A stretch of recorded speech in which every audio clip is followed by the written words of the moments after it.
Hey, it's Ben from Death Battle, and you should subscribe to Raccoon Bro VA.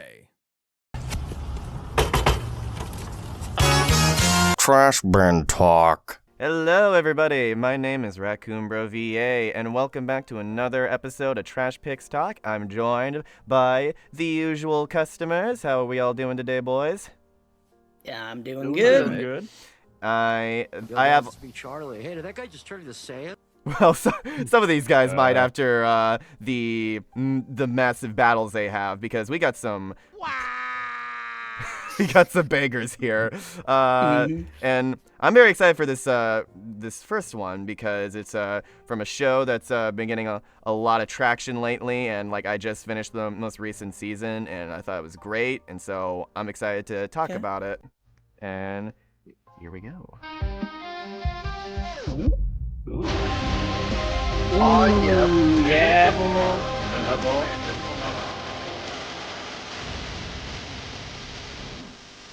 Move up. Yeah. Yeah. Mark versus Sam. Oh, All right, Like all yours. okay. Mark Grayson, the invincible Viltrumite, versus Sam Alexander, the ultimate Nova Centurion. I'm so glad you hit us with the invincible edit. Yeah. Truth is, I've had these sitting in my desktop for a while. Yeah, now it's time to finally showcase it. Heck Yeah. So most of you are wondering why this matchup, because I know Invincible right here has a lot of matches, like him with Rodimus Prime, which is the second best in my opinion. There's others like Superboy and Gohan. See I'm Steven not gonna- Universe thrown around. Look, that one's a guilty pleasure Oh, because yeah. I voiced Invincible. You sound in like Versus fucking Universe for Perfect that. Cell when say that. You had more enthusiasm Yeah. for Invincible versus fucking Superboy somehow. I did not expect that. Tension. I mean, Han. weirdly enough, we there were in you an go. age where they were desperately trying to find a matchup. To me, I feel like these two match perfectly because at first, all they wanted to do was be like their fathers, despite the mess they left, and just trying to make the world a better place. Like, for example, Mark, all he wanted when he gets his powers, he wants to be like his dad. But after his dad revealed who he truly was, the last thing he wanted to be is just like his father. And despite literally everything that's happening with Angstrom, with Conquest, and with recently what Thrag proposed, Mark's just trying his best just to make the world a safer place, rather if it's out or in his hands. Which is, if you've seen the most earlier episode, let's just say Mark's, good luck eating spaghetti the same. Yeah, that's what I'll say. Oh, yeah. His knees are weak. Paul Spaghetti. Oh, but as for Sam, you might be wondering why this specific version. You see, this is like a specific version of Nova. This isn't Richard Rider, which I remember we mentioned this back in like Champions Island with I feel like this is the best matchup because like one, these are two heroes that while not having the most easiest start, they're learning by what the pieces were left and just trying to make the world a better place, not through their father's eyes, but that's the way they can do it in their own way. Like for Sam, he was trying to like, talk to his father about after like getting expelled from school, only to find out he's gone. Because if you don't know, Sam's father, Jesse Alexander, used to be a Nova soldier. But if you notice that there's a gold and black helmet. Like with the black helmet, it's supposed to show off an elite force using Nova Force, which is basically an extraterrestrial force within the Nova Corps. And this was passed down to Sam thanks to his father, like DNA something. Point is, he lent down his helmet to Sam, and his mission was to, try to find his father because he just went missing out of nowhere. And then sooner or later, he fights a white tiger named Titus, who was Jesse's partner that he left to die because he needed to go see Sam being born. But basically, a lot happened, and so you want to know, and the weirdest part was, the first time he went on a mission, he got recruited by Gamora Rocket of all people, and he tries to raid the Chitauri, which so happens to have the ultimate nullifier, and accidentally wipes out all the Chitauri with Titus and saves the universe, which is one hell of a first mission, if you ask me. Like, the reason why I feel like, and the reason why I feel like these two are special, because, like, while they're not perfect, at the end of the day, they do their best just to, like, you know, try not letting the world, or better yet, the universe destroyed. Rather, if it is, what if they do know what they're doing or not? And speaking of which, I'm gonna get into some Invincible spoilers, if you guys don't know, because, like, eventually, like, Nolan and Mark, they eventually, you know, make up for what he did. And then when it came down to the final battle against Thrag and his forces, Nolan, you know, gets turned to a Kit-Kat bar. He gets snapped in half. So then Mark ever-so-slowly drags Thrag into the sun, despite him being stronger than him, saying, if I'm going to die, I'm going to take you out with me, knowing that the universe will be safe from someone like you. Telling Thrag that the only reason why the Viltrumites stand against you, because they have something to fight for. And thus, but then Mark gets saved by Robot and Alan, thus leaving Thrag to die. And then just, while Nolan he brutally gets murdered, but before he dies, he thanks Mark for just saving him, because just being human is what saved the universe from getting conquered. And as for Sam, he does eventually find his father, only for it to turn out it's not his father, because turns out it was a Skrull this whole time. And you want to know the more saddest part? Sam never finds his father. At least to this day, Sam still has not found his father yet. Like, he's still somewhere out there. For all we know, he could be dead.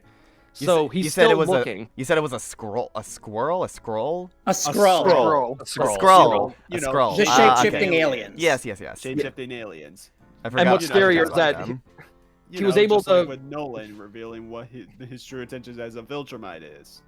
Yeah, and the scary part was that Skrull knew everything about Nova and the entire Nova Corps, which was able to let him use the entirety of the Nova Force, which Sam had to fight.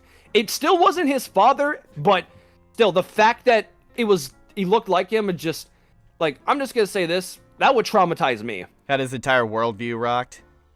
Pretty rocked down, if you know what I mean. Yeah, but no, that was fucked. But point is like, these two have been through some heavy shit, but at the end of the day, they're going to try their best to make not just the world a better place, but the entire universe.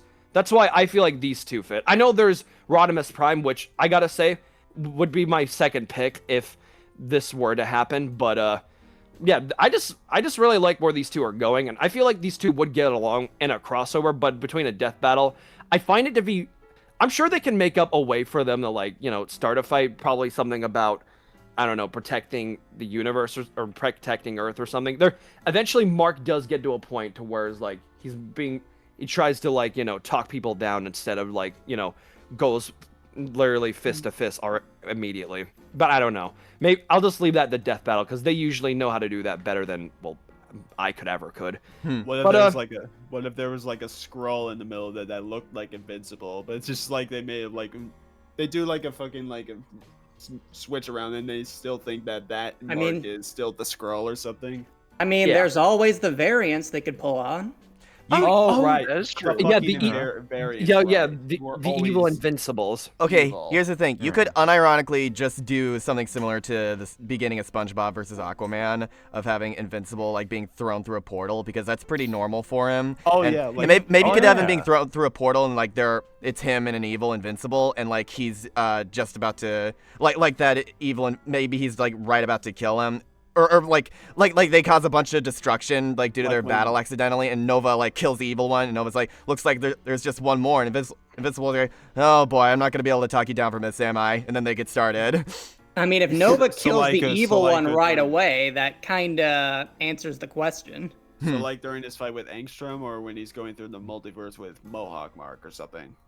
I would probably say Angstrom, maybe, but I don't know. Yeah, I guess depends on whenever they actually do this one, because, you know, whenever Death Battle does. I could also see this being like Angstrom's, like, another one of his petty schemes. Like, he reports Mark to the Nova Corps in one universe. Yeah. It's like,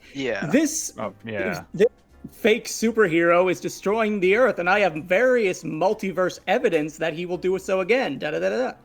I mean, I was gonna say that we know from like the last two Invincible matchups, whatever season happens to be out at the time, that's most likely when Death Battle will set it within the actual fight. Right. So depends on like when they actually decide to do this, because they can realistically do this matchup anytime they want to, because like both. I don't know how much of Nova's story is complete or whatever, but we know Mark's is. And it's just like a matter of what they're willing to show off. Yeah. What I want no, you go. It's all right. what I want them to show off is just show off like all the other parts of the story that are like very vital for Invincible, just like with how they kind of like did the same fucking thing with like fucking Omni-Man, but only barely going through spoilers. Instead of just going, let's just go read the comics. Yeah, it makes me kind of bug the hell out of me. It does make me kind of lean towards maybe they should wait until Invincible the show finishes, like if they're gonna like keep that mindset going forward, because I would I'd hate to see Mark also have his story like cut off like that. This is like, bro, this is the main character. Yeah. I mean, listen, I'm not saying how they should like do the story stuff, but if they're gonna accidentally spoil part 6 for Dio versus Alucard, then I feel like they could talk about a bit of comic stuff with accidentally. Invincible. Yeah, accidental, or at least I don't know if it was intentionally or not, but still, just talk about the end of part 6 on Dio's analysis, which he barely had anything to do with. That was kind of funny, if I'm being honest. I still think about that one feat they gave Mikasa in her episode. Wait, oh yeah, freaking dealt the final blow to Eren. Oh yeah. I was gonna say dealt the final blow to beep. Yeah. Beep. And then I made a funny little edit that we won't talk about. And anyway, no, with the way that this matchup is, could you tell me a little bit about Nova's powers, because I'm not very familiar with them. Is it a bit more than like a typical flying brick battle, or in Invincible's case, flying PNG battle? Well, I can tell you this: he's not just a flying brick, but he's literally like a flying comic. Like the way he flies, it's like, you know how like Sonic when he the boost gimmick, like when he boosts, is like there's a giant energy around him. Okay. They give it like that, but like Nova used that as a charging battering ram. Which one time he went to an abandoned Nova Corps ship and literally blasted his way through the entire ship and blew it up. And did the same thing with the Chitauri fleet. And not only that, but he also has his energy blast, which not only can fire like, bolts of energy, but he can also use it as force fields or even cover around people to either protect them, or if he wanted to, pull off a booster gold. But not to that same extent. I mean, just like, you know what I mean. Okay. But point is, the Nova Force, while I don't know too much about it, it does have a high level of power. Like, it's strong enough to have him go up against Beta Ray Bill, Thor's successor. Is he able to fire like projectiles of any kind? Oh yes. Okay. So yeah, he himself is a battering ram, but he's also like able to like fire like from his hands or like around his body. Yeah, he can fire from his hands, and like he could boost himself so hard that he managed to somehow get Clud, the evil Hulk, into the atmosphere by tying him up and outsmarting him, and then pulling him out of the earth. Okay, cool. And while being a teenager, Sam is surprisingly very like tactical with like how he fights. Like the time he, like I just mentioned, brought up. He fought Clud, which was basically an evil version of Hulk. Which, by the way, while he didn't outright beat him, the fact that he managed to survive a punch, because like he punched Sam so hard that he punched him from Arizona all the way to the other side of the planet, or at least another side of the city, and all he got was a broken arm. It's like, but the fact that he managed to survive. The fact that he managed to survive that is beyond insane to me. And then he managed to outsmart Clud, and then drags him in the atmosphere, and then waits for him to like turn back. Because apparently this was like a story where like, so for some reason the good guys turn evil, and then the evil people turn good. I don't know. Carnage was for some reason he turned good for a sec, but then once he found out about who Sam was, he literally went after his family, and but like obviously Sam's like, Okay, I'm not having that shit. You're going to jail. Nice. I have a thing I could propose for the animation with like the way you described his powers. So as we know, Mark, he is like you mentioned that thing with the sun. So it's like intense heat can be a lot for a Viltrumite to handle. So I was thinking, what if they did a callback to his rematch with Conquest, and like they're both at the end of their ropes, and Mark's like, I only have like one last option, and like grabs onto Nova's throat, and is like, you're not gonna breathe anymore, and so Nova's like, in order to like get him off of him, like powers up his Nova Force to like try and like uses heat power to like get Mark off of him, and it just becomes a battering ram thing of them going all around the planet of like, so who's like gonna like, it's a battle of attrition. Is Nova gonna run out of oxygen, or is Mark going to succumb to the heat first? I think that would be like a really brutal way for it to end. Yeah. You want to know you want to know what that will actually make that more fun? I don't remember exactly who he fought, but Sam, he was fighting against, I think it was a Chitauri general or whatever, but like he was like basically powered up. So Sam, he literally takes him and himself to the center of the sun, and Sam was completely fine. But as for the dude that he had, like literally he was like badly injured. Yeah. So like he can definitely survive a dip in the sun, while Mark can't. So maybe like you said, he can like drag around the planet, and then Sam just takes Mark through the sun, literally goes straight through it, and then Mark's just like done. Asking Sam. I was gonna like. Do you think Nova wins this one? Oh yeah, definitely. Because like I was gonna bring that up Dude. because like Yeah. no, you go before I mention it. Anything else? It's like I was about to bring up two things related to the stuff you just said. Like Mark, hold on, give me a minute. It's okay. It's all good. No, 'Cause there's no rush for this. Because I think most people agree that the Mark versus Conquest rematch is probably the best fight of the whole show so far, and I read it in the comic. I think it is too, because like, oh my god, it is like probably one of the most like visceral reactions like I've ever gotten from an animation, and like I know I joked earlier about the PNG thing, but I much prefer the philosophy of with season 3 is like they saved all like the really good animation for like the last 2 episodes when Conquest showed up, but now for season 4 it's more like they're throwing in sprinkles of like hyper good animation throughout the show, so it's like little surprises like in there, and so that it doesn't like look crusty the whole time. And like sure, like every now and then we'll get like the shot of the dragon approaching the camera, but then because of that you still get like cool looking fights like pulling out Mark's intestines like while he's like losing all of his oxygen, and Steven Yeun giving a performance that screams rent is due. So yeah, I'm cool with it. And I want to bring up something. So we all know about the whole planet Viltrum destruction thing, right? I think we can finally get that out of the way, since and the whole sun disk. Yes, but we actually got it on screen, and it somewhat justified the death battle somewhat. And actually, not only that, but for somehow it made the feat even way bigger and stronger. So that's nice. Yeah, apparently. Did anyone count the animated version yet? I think I'm not sure yet, but I'm sure someone has. But I want to bring up something. So commenters, you know how like.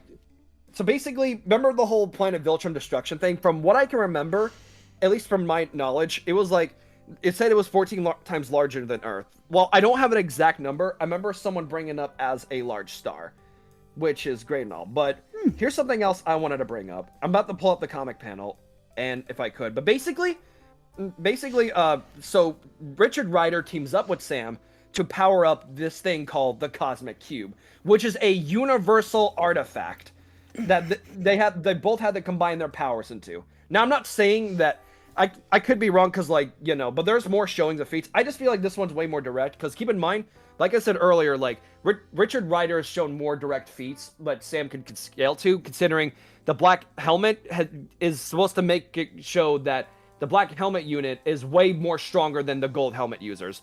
Though then again, I feel like they've shown more with Richard Rider they can probably scale to show off that, hey, if he can do that, so can Sam, but better.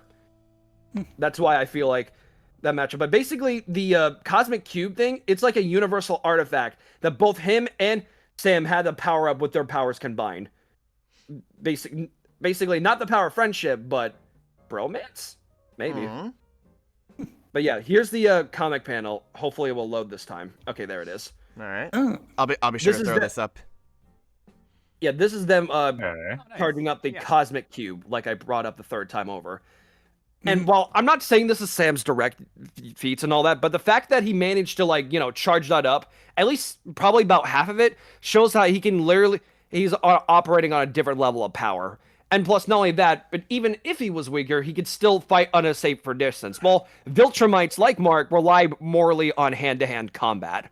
Or at least, you know, rely on close quarters combat. Just to, you know, feel more dominant than, like, most others. But without that, Getting up close and personal, basically. getting up close and personal. But because how much faster Sam is, which, let's be real, Sam can react to, like, faster than light speeds. I'm pretty sure he can react to other, like, characters that got up to trillions of light speeds. Like, I'm fairly sure there is a feat to where that gets him up to trillion times faster than light. And I feel like in the episode of Omni-Man, they had, like, about 1 billion times faster than light.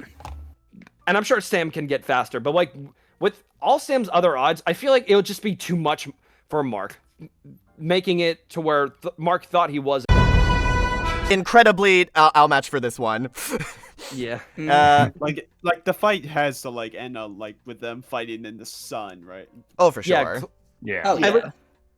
However, this time it won't end up like, fuck. You said Viltrumite. Remember it.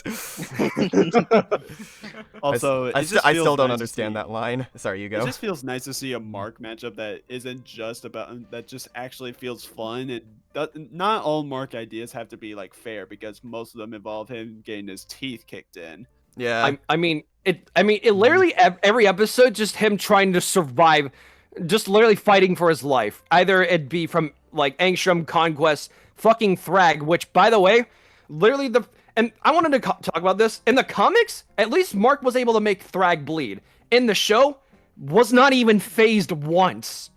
I love how everybody turned around so fast on Thrag, like between episode 6 and then right into episode 7. They're like, "Oh man, this guy's on fraud watch," and then that impact frame occurred, Yeah, and everyone's saying the "I was wrong" song from Gravity Falls. I'm Stan, and I was wrong. It's I mean, if a guy charges up a punch and it creates a wind vacuum, Yes, stronger than a black hole. Airbender. Bro went from Viltrumite to Airbender. All I ask for is that we get a spritish episode out of this, or maybe a look similar to the Simone versus Kyle, and get Origin on this. I know it's not possible. But can we get Alex Lee to voice Invincible? That would be crazy. The Alex It Lee might be voice. likely than you think. Like, because I think we could all agree that's one of the You best. never know. That guy It's one of the will best. do pretty Yeah. much anything. It's one of the best celebrity voice matches we've heard in recent memory. Oh my god. And Dude, the worst part when he got the role as Invincible, I legitimately said, "Why are you giving him this much power? He's going to make." that cosplay was I legitimately love great this man too. who commits to the bit. But also, he had a recent video talking about people who that say he's overexposed, and like he was just talking his normal voice the whole time, and the whole time I just kept thinking to myself, "Oh my god, he literally sounds exactly like Markiplier, and I can't unhear it." God. But what was funny about that video is he was talking about how everyone kept saying he had same voice problems, yet no one caught on that he was voicing Invincible. Yeah, exactly. When has that ever been a problem with any other voice actor? Yeah, it really is just people being jealous. That's all it really is. Yeah. Cancel culture, bro. Yeah. Oh boy. Well, before we get into that rabbit hole, wink, wink, Yeah, nudge, let's nudge, let's move on. Let's Yep. here's a different furry. Yeah. Okay, I'm interested. Now I we're submitted this one. Now we're in good. This Good. is Lupin the Third versus Sly Cooper, a matchup between legacy thieves, and who often I mean the setup is just like it writes itself. Oh, pretty for much. sure. Like, it's a heist gone wrong. like, and then you have like Bentley and Murray scouting everything in the back, and Oh my like God. maybe, and then like Jigen and Goemon are around there somewhere, and like it's less them actually fighting and more just like trying not to get caught by the security, the police, whatever. And then there's like a car fight, and then you have like a car chase scene between the two, where Oh like my you God. can especially have a moment where like Sly thinks he's losing Lupin, but then Murray goes, guys, you might want to look to your right, and then they see Lupin just driving on like the mountain or like a building or something. Yeah. Have you done that before? Sly, I don't know what It's this so guy much- is, but he's getting the jewel, quick! God, I need the most like season 2 like Torian animation coded thing for the like focus on story like with not that much fight choreography, but Yeah, definitely. I mean, Yes. gotta be 3D animated because Actually, more like Yeah. Scooby versus Courage. yeah, because here's the thing, I tried watching Lupin the Third, the show. Like, it's one of those things where it's like, it's cool. Not for me, but it's cool. But I did watch the movie, Lupin the Third, the first, the one with the beautiful CG animation. I loved that. yeah. I loved the heck out of that one. I thought the first season. I personally thought that the first season of Lupin was like it did take a while to get up some steam, but like as I kept watching, I ended up loving it more and more. I think I watched one of the more modern ones, and I was like, it's okay. Yeah. It's like that if might be understandable. if I'm not gonna like these seasons, I probably am not gonna like the older ones. But yeah, no. I mean, most of the older ones are better. Okay, fair enough. Newer ones. I might look into it again. But yeah, Sly Cooper is also one of those video game characters where that CEO comes to mind of it's my franchise to sit on and do nothing with. God, I miss Sly so much, man. I would love to see him get. To come out. He's probably fucking dead Yeah, in that desert right yeah, now. that movie got straight up canned. I don't know what the heck happened to it. 'Cause And wasn't it because like the Ratchet and Clank movie was so poorly received that they just gave up hope? It was I supposed think to so. be made before the Ratchet and Clank. That shit was like years Yeah. before Ratchet and Clank. that movie fucked. By the way, that movie fucking Sony sucks. does not know how to handle movies a lot of the time. The Ratchet and Clank movie is legitimately awful. Oh, I'm sure it is. It literally is just cutscenes from the game, and they compiled it. And like there's some celebrity voice actors. Yeah, the I game should probably itself I was should fine, play but- all. I should play all 3 games someday. Yeah, the game itself is fun. I heard that. Yeah. I think Rift in Time is obviously a big upgrade. Apart. Yeah, Rift Apart. Rift Apart. Rift Apart is Apart, like yeah. one of my favorite games of all time. Yeah. Absolutely. We'll definitely talk about Rivet another time. Don't you worry. I'm honestly, Wink, John, wink. I'm honestly surprised you didn't like talk about this beforehand. Yeah. no, I just didn't think to I mean- submit it right away. here's the thing. I'm this not gonna- is- Oh, sorry. Go ahead. Sorry, one of the best things about this is like, if I was cast, they could double cast me because I could do a decent Lupin and a decent Bentley. Oh, okay. I also want to do Bentley. I think everybody It's wants to. just a fun voice to do. Bentley does have one of the greatest lines in fiction that I quote every day. Which one is it? Enough with Um, loss. Hold on, I gotta do this right. Your mother was a broken down tub of junk with more gentleman callers than the operator. Oh my god. Sir. God. Yeah.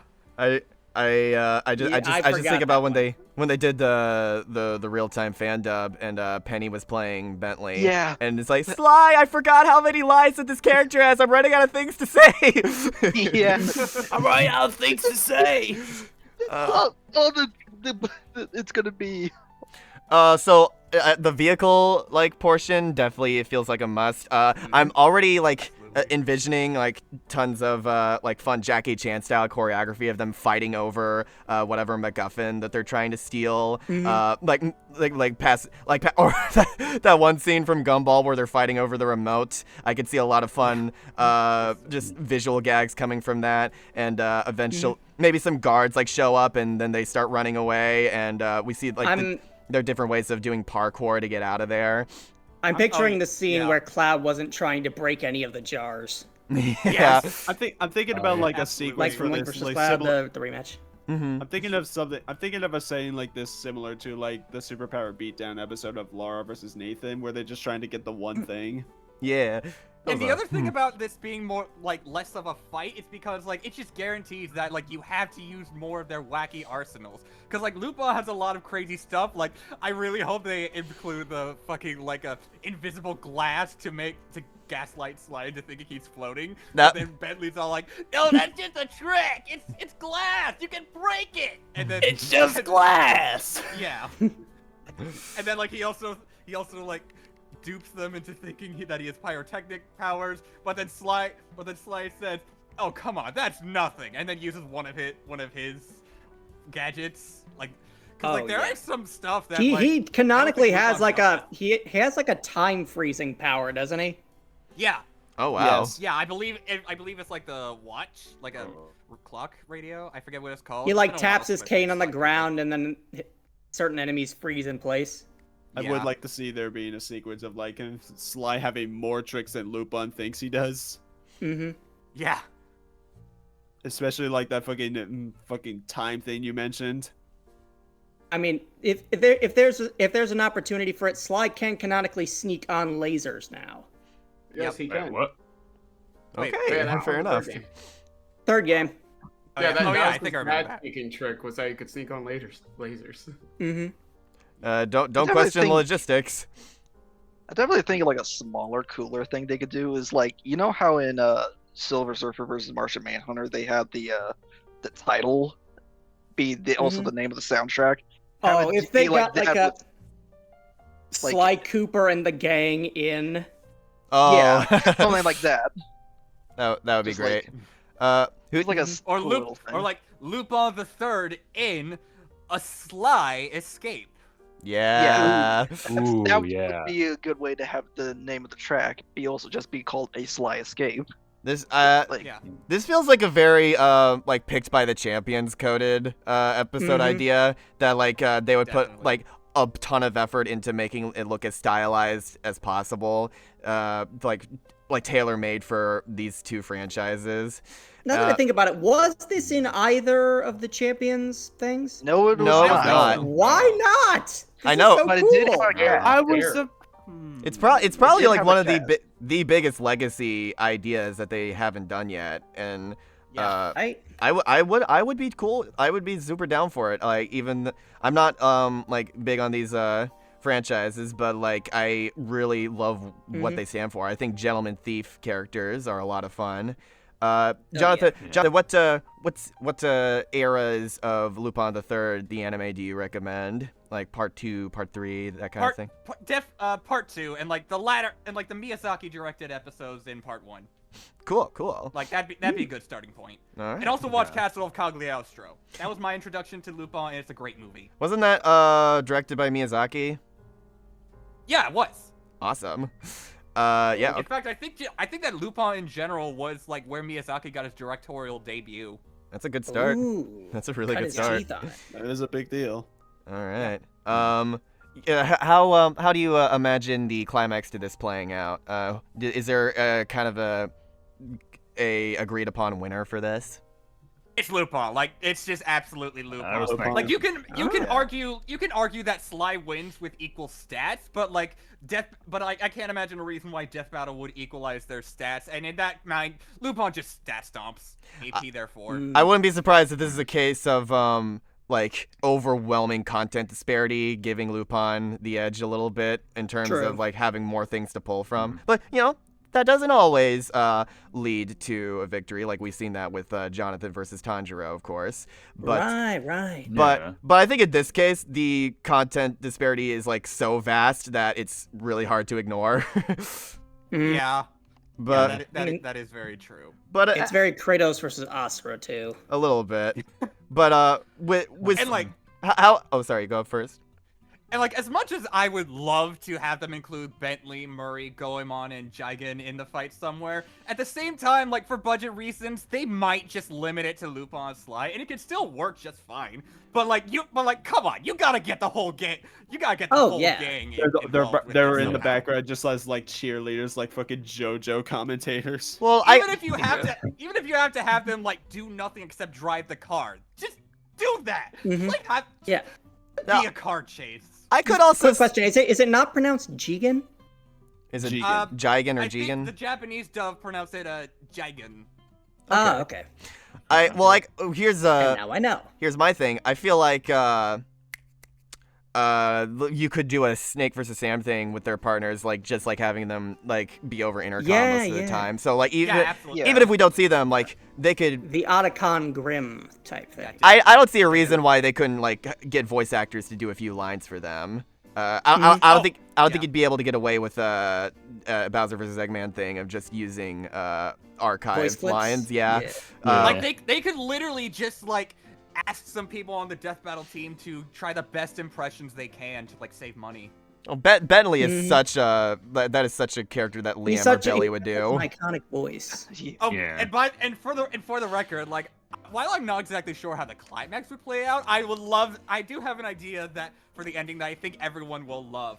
So it first shows with like Lupin like just lying on the ground, seemingly unconscious, and then Sly just like sneaks away, and then we get the KO screen, and then everyone's like, wait, what? What do you mean Sly won that? I thought Lupin had this in the back. No, we gotta look at that again. And then it zooms in on Sly's costume, and it was like Lupin disguised as Sly Cooper. Oh, yeah, I remember this. Yeah. I remember this talk. Yeah. Absolutely. Lupin has a tendency to have like the best cosplay, period. Yeah, he's a master of disguise. I'll never forget that one time he dressed up as Hitler and nobody. That was a wild episode. All right, That's way in the past. Wait, did he do that in the show? Because like he also did that in the movie, Lupin the Third, the First, the recent one. Because they were going up against a guy who was obsessed with Hitler and who was, who convinced of the theory that like he fled to Argentina. So not only was he dressed as Hitler, but he's also dressed as Hitler in like a wheelchair, and is voiced by River Knopf, who played Beerus in the Death Battle episode. There's also this one episode where like they were seeking some secret files of like old writings from Hitler, but then the ending reveals that it's just a bunch of failed school tests. and like a bunch of F's on his cards or something. That's great. I love that. Yeah. Also, the Nazi sympathizer was voiced by Paul Guyette, who we all know as the three-peater on famous for being a three-peater on Death Battle. Man. So yeah, I love the comedic potential of this one, the story potential of this one. I hope the death would be like cartoony enough to where they like maybe doing something similar to Joker's All Out Attack. Like maybe instead of there being blood, it's just like stylized enough to where it's like a kind of PG or anything. Yeah. I don't know if like Lupin has like deadly weapons or anything that would be good for that, or if like most of his arsenal is for heists per se.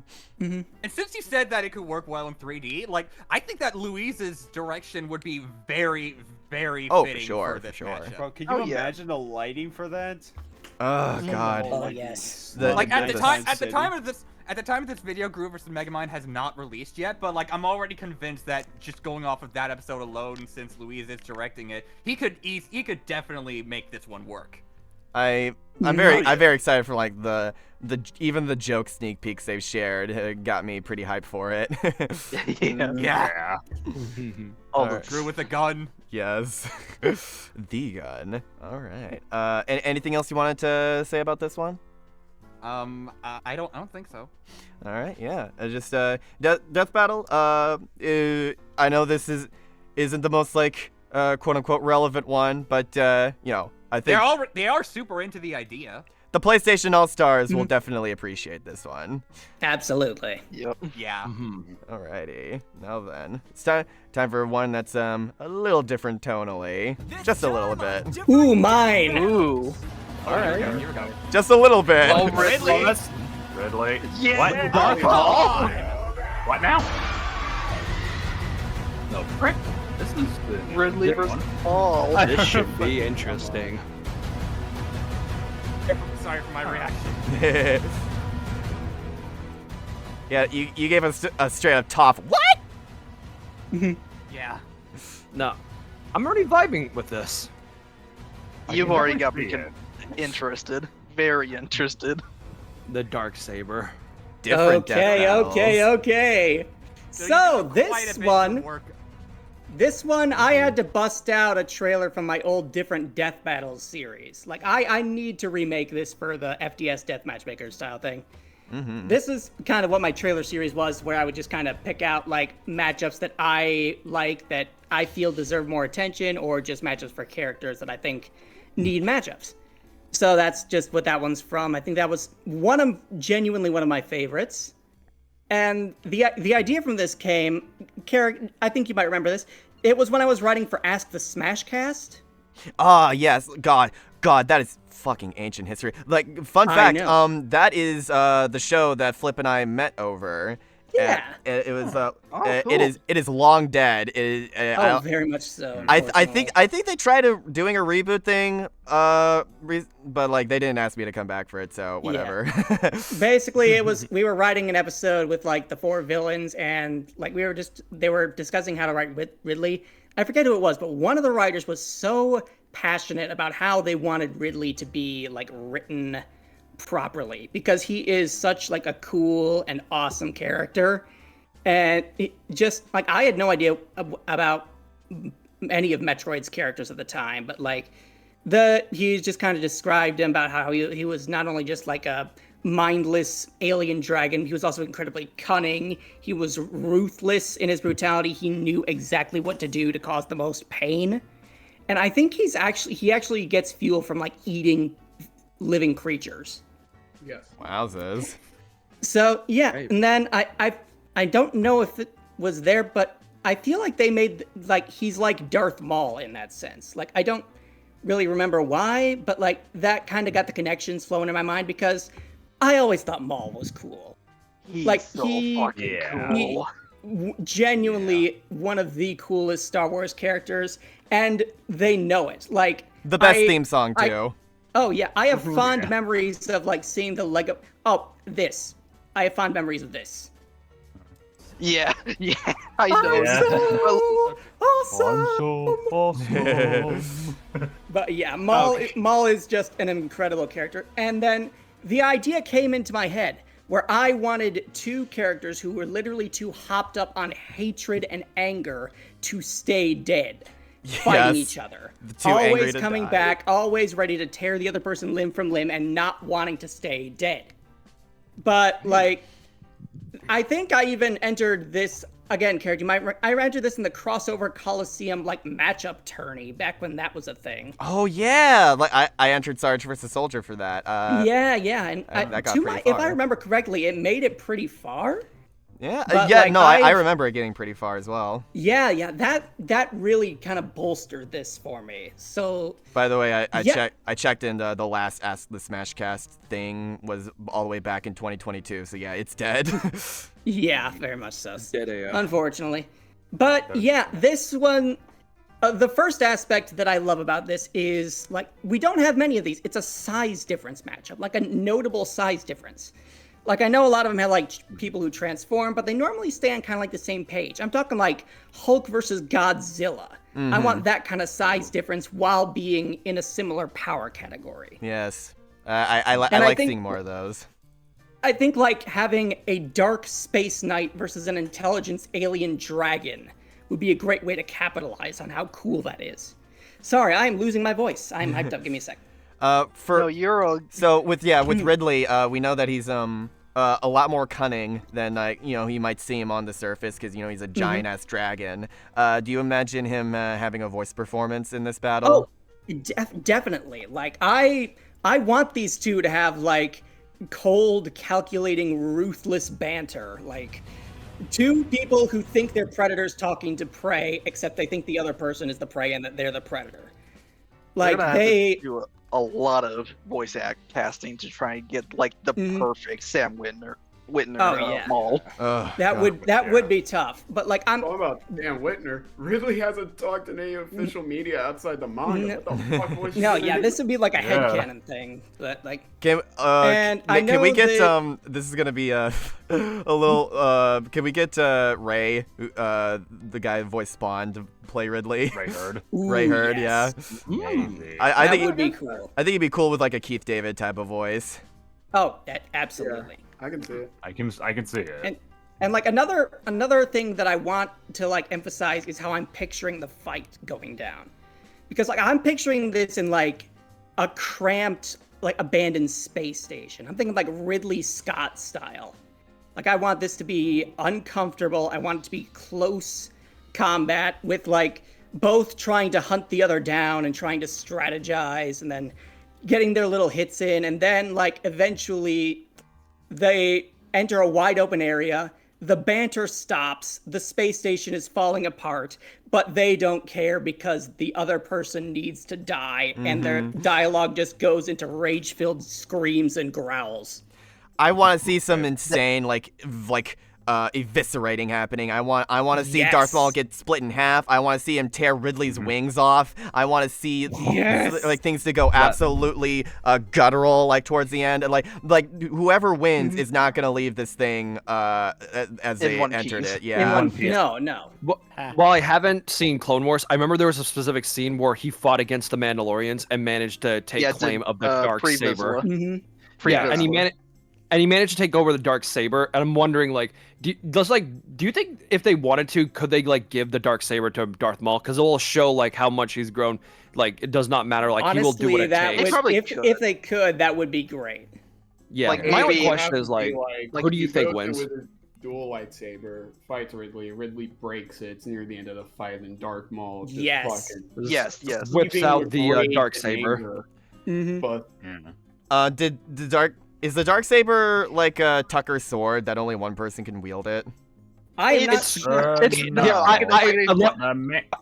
Hunter Oh yeah, speaking of Darth Maul's lightsaber, I found something like so cool. It was a fact about Darth Maul's lightsaber. Hang on, here. I think.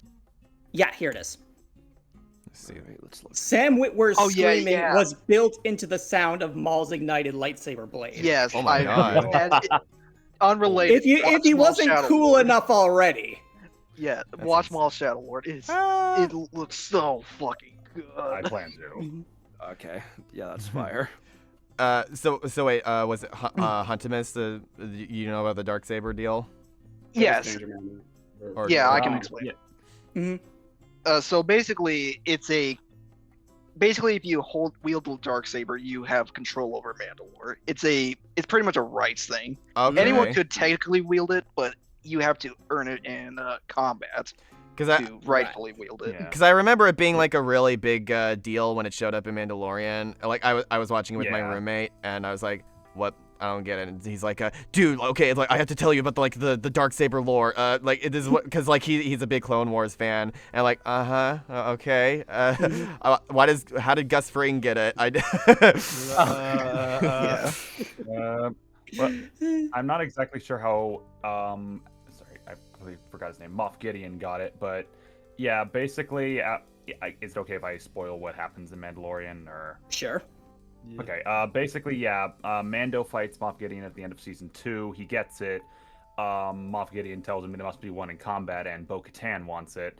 And basically, when Mando and Bo-Katan team up later in season 3, when Mando's captured, Bo-Katan gets it and is still able to use it, even though it wasn't one in combat. And then Mando gives it to her permanently later in the season. Okay. In my honest opinion, I feel if they. I mean, I know this is not about like Mando Courier, but like I just feel like they would. I feel like giving him the darksaber to Mando just feel. In my opinion, I think he deserves it. Just in my opinion, because like I just feel like it fits. But that's just me. That could be cool. I wouldn't mind seeing Maul get it either. for the rule of cool. Could because like I will fight. It is the coolest lightsaber I've ever seen from Star Wars. It goes so hard. Yeah. And what's unfair is that Maul gets 2 of the coolest lightsabers in Star Wars. Yeah. And then just proceeds to never be seen again. Yeah, and then until Rebels. Like another big thing is like both come back with like robotic additions to their body to like replace the things that were damaged. Oh, you know what? That's a good question. Do we start with them? Like, do we start this with Meta Ridley? I'm not entirely sure. I mean, I think it would be cool to like if they did do Meta Ridley and then like over the course of the fight the armor kind of comes off and he's more looks like his canon, like original counterpart, like more organic. Mm-hmm. Yeah. But yeah. So I guess Maul would have to be cybernetic from the beginning, right? Yeah, Maul would have. I mean, yeah, yeah, definitely. yeah. Okay. Yeah. Okay. Have this be like probably during the events of Shadow Lord, maybe. But most yeah, likely. yeah. Yeah. Mhm. All right, my question is like, how do you see the the climax going? I like, mean, like I said, I want this to be in like, there's no more sneaking around, no more strategy. They've both taken too much damage, and like their fight has like destroyed whatever space station they're in. Like alarms are blaring. They're in an open area. I want them to go all out. I want them to just no more dialogue, just roaring at each other as they rip each other apart piece by bloody piece. But neither of them wants to stay dead, so they're just taking each other's body parts off until one of them finally deals a killing blow. I'm imagining it being over like a massive bridge with like an insane like fall and then like maybe like Ridley's already had his wings like torn off at this point, so he can't fly away, and so it's just the two of them like going at it, like it's getting really. And if Ridley wins, I imagine a thing where like Maul is about to deliver the killing blow, but then like Ridley's tail like comes from behind and like skewers him like a like Mega Man in the Ridley reveal trailer, like doing the silhouette thing, and then God damn. and then like I'm imagining them, you know, calling back to episode 1 and having Maul's bloodied body parts like fall into the abyss below, but like have it be to where it's like it's not just his torso, but like he like rips him up into multiple pieces, so that way when they fall into the abyss, like you know that there's no possible way of him coming back. I'm picturing like Ridley does the killing blow, Maul kind of falls over, and Ridley starts eating him. Doing like tearing him apart as his pieces fall down the bridge. Can we do the Smash Brothers victory screen of him like him doing that, and as the camera gets closer to him, he looks to the camera and then like lunges towards it, almost like Foxy from Five Nights at Freddy's, and then like it like cuts to like fuzziness and a KO. And then Boomstick's like, cool. hey, Wiz, I think I'm gonna need to get some therapy after this to tell them how awesome that was. Yeah. They make a callback. Oh god, there's a lot of look, we talked. Here's the thing with Mark versus Nova. Obviously, that one would need to be brutal because that's what Invincible's known for. But it would need to be brutal to an extent because you know they are both like hero characters, and you gotta be tasteful about it. With this one, there's no holds barred, man. No. That's the other reason why I like this. There's no like you won't be going against character to have them kill each other. These two would without like provocation. It's so I'm already imagining like a really cool just like space docking scene at the very beginning. I feel like that would be like more Ridley's thing of him taking over like Maul's station or whatever, because he's like the space pirate, and just like Maul has technically worked with space pirates before. Some cool maybe even some cool dialogue to hint that they've worked with each other before, and Maul's like you know, like so it seems I had a feeling that it might come down to this one day. You pirates are all the same. And Ridley's like, what can I say? Business is business. And then it gets into a bit the battle from there. Some people constantly forget that Ridley's just that intelligent enough to speak words. And he wouldn't be out of place in Star Wars either. No, he wouldn't. I mean, like, Ridley's main goal in a lot of the manga I've seen is just traumatizing Samus. Yep. Oh, Ridley and Samus fucking hate each other. Do you think Maul has any like flashbacks? I'm willing to. I'm not sure.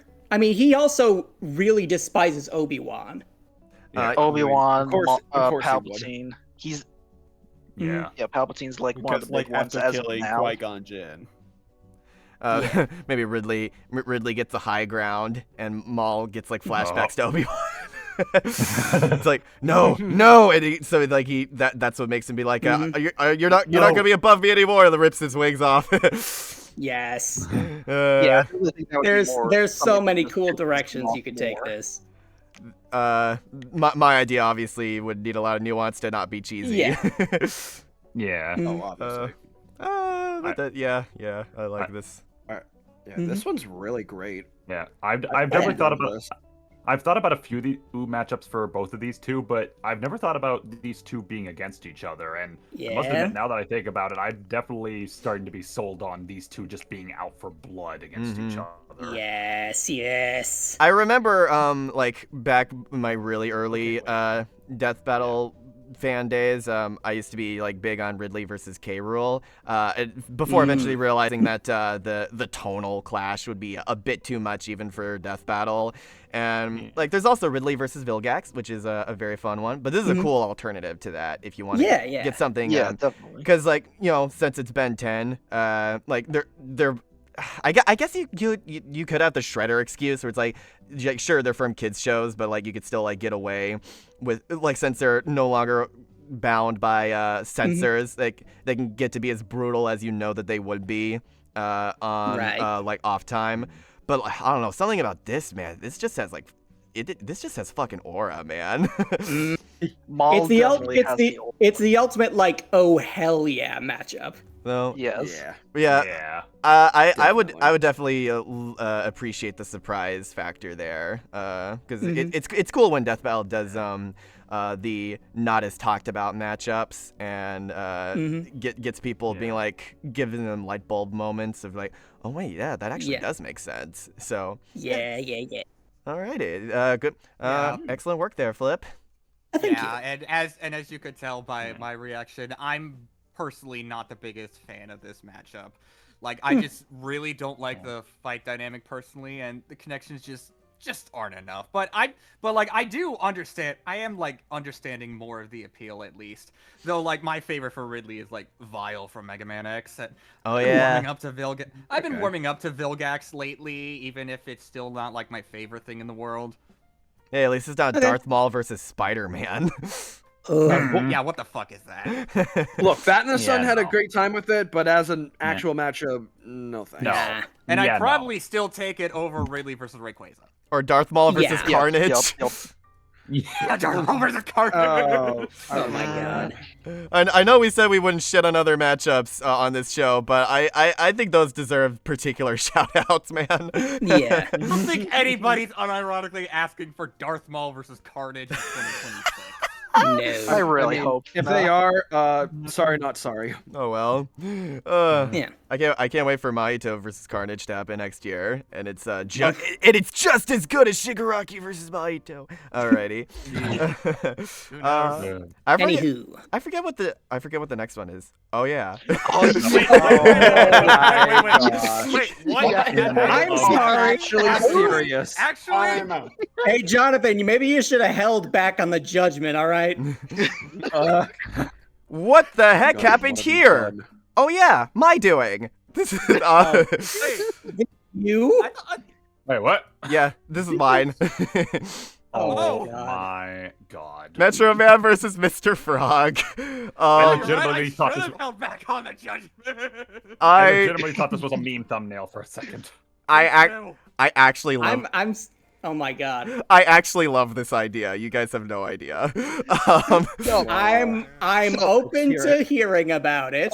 So this was Sure. the thumbnail was made by me. He DM'd me one day just like, hey, you want to make a thumbnail? And just like, yeah, sure. And he just said Metro Man versus Mr. Frog.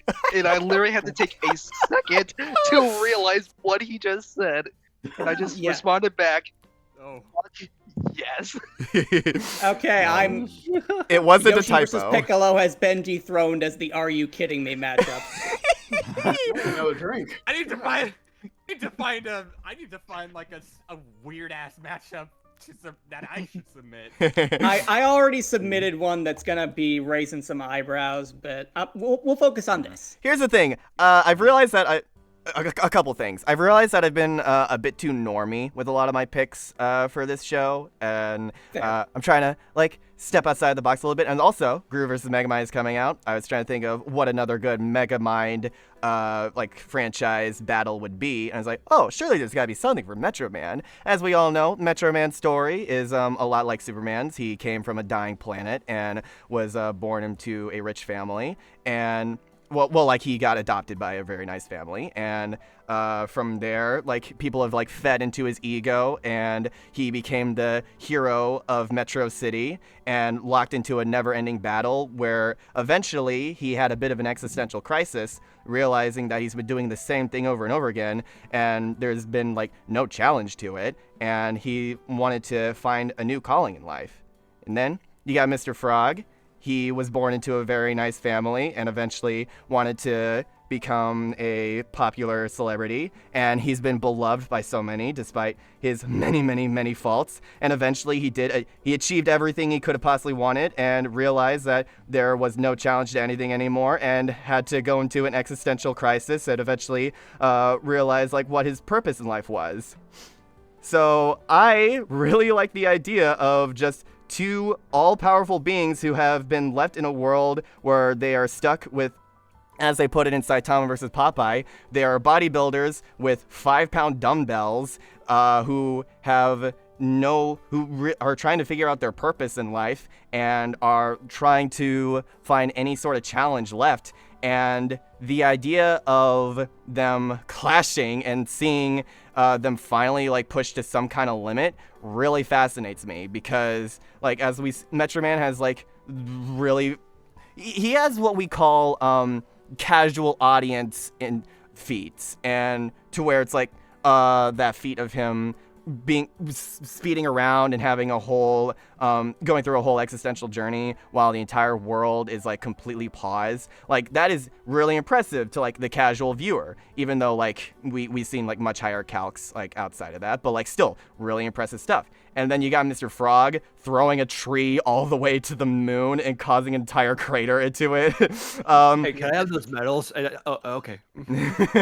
That is an It caused the sun to shake. Yeah, that is also another what you would call a holy shit casual viewer feat, where it just comes out of nowhere and you're like, okay, wow, this guy means some business. And I like the idea of like what would Death Battle's take on Smiling Friends humor be?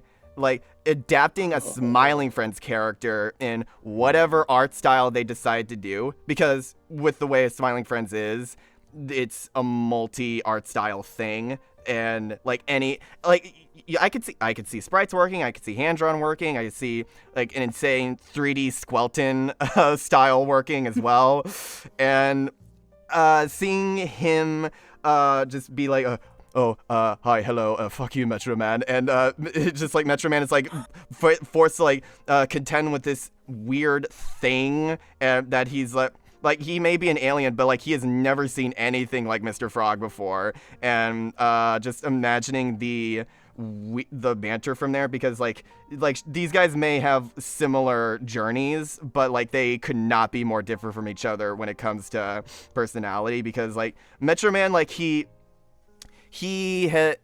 sees when, like we see in that first scene of him like at the award ceremony, that like he doesn't really like have that much value for human life, because of like the way we see him juggling babies, and like he said, and I love you, random citizen. It's like it's all like shallow to him, but like he's still like at the end of the day a good person at heart. He just doesn't really have any like actual guidance or like any people on his level to help him realize who he actually is until he like made that decision for himself. But then you got Mr. Frog, full on sociopath. Like he has no care for anybody else except for himself, and like we see like in the fucking presidential campaigns, like Mr. Frog for America, as he's like causing all these insane crimes and like purposely polluting the river.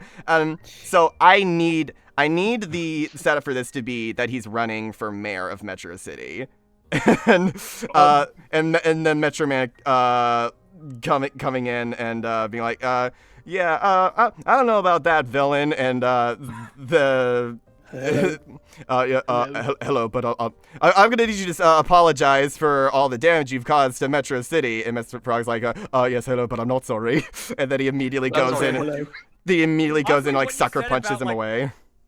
Yeah, and honestly, I think that what you said about animation style, I was like, given that this is Smiling Friends, I'm like, just embrace the fact that these are different animation styles. Yeah. Like, just have Metro Man be in 3D and Mr. Frog be in 2D. Just go all in with the tonal clash. Yeah. That's what Smiling Friends does as a show anyway. Yeah, and like have the explosion, like if they ever like run into buildings or whatever and cause massive gas like methane truck explosions, have them be like stock live action things that you would also see in Smiling Friends as well. I need this like it needs to be like shitposty in nature with like its presentation. But then towards like the latter half of it, I do want it to take on like more of like a somber note, like maybe like the whole world is frozen around them and it becomes like they actually have a conversation about like their places in the world and how they both realize that they have all of this power, but it like has left them both feeling so lonely, and like this battle is like their first experience of like bleeding, their first experience of their muscles aching, something similar to what Saitama went through, obviously, but like having it be for both characters and like maybe a sense of mutual respect there. Like Metro Man's like, Mr. Frog, maybe I was wrong about you, and then Mr. Frog's like, and he like says nothing and immediately goes over to kick him. Hello, no, you weren't. I also want there to be a scene where Metro Man is flying away, but then he looks behind him and it's just Mr. Frog's lightning fast 2-frame run. Yes. It's just a I'm back. Oh god, it's this idea. Yes, I love that. That's really funny. Then it just does that one meme where it's like where you look behind him and then like Metro Man screams like really loud. Yeah, I know. Yeah, the flash. Yeah. Oh yeah. Yeah. Where Linkara's running at him. You know what? Another thing to do for Smiling Friends, just have it be Linkara again, but like Mr. Frog rotoscoped over him. Yeah. Oh my god. There's gonna be a rotoscoping moment. Yes.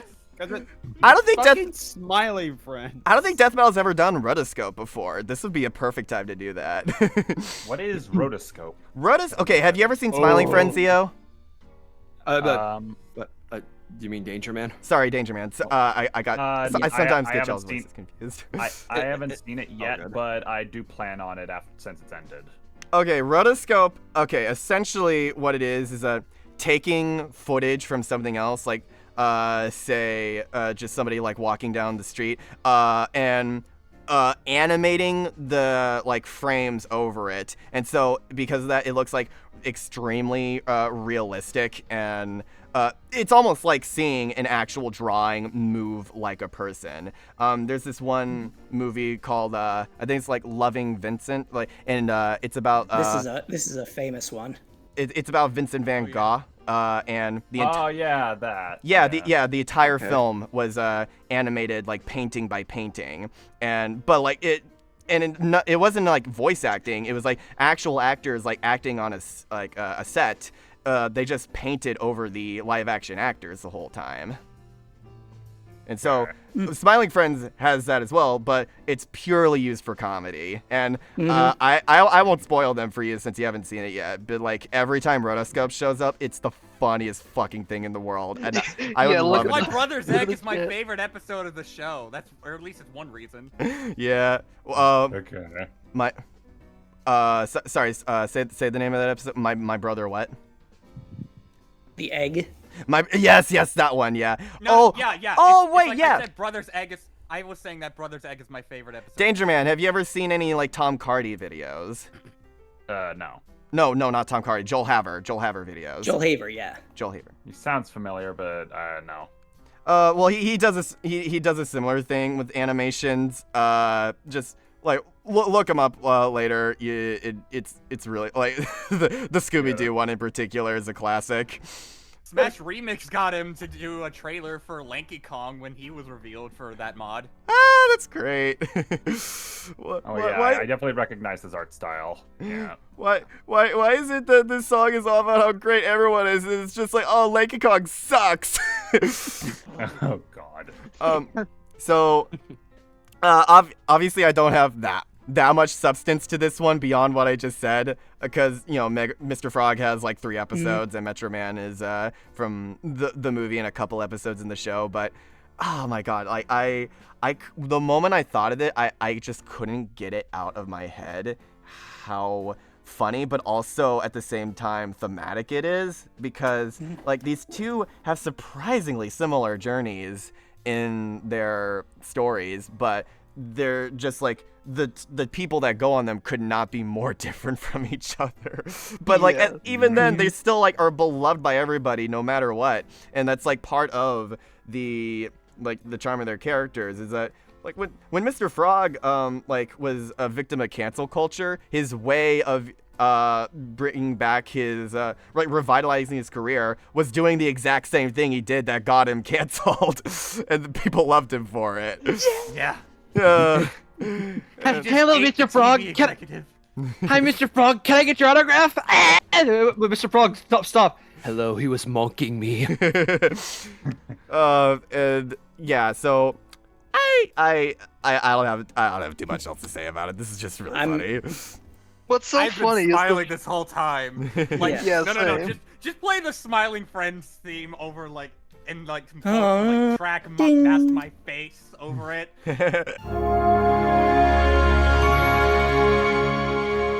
Can we talk about how Mr. Boss literally pulled off an Eilbarthon?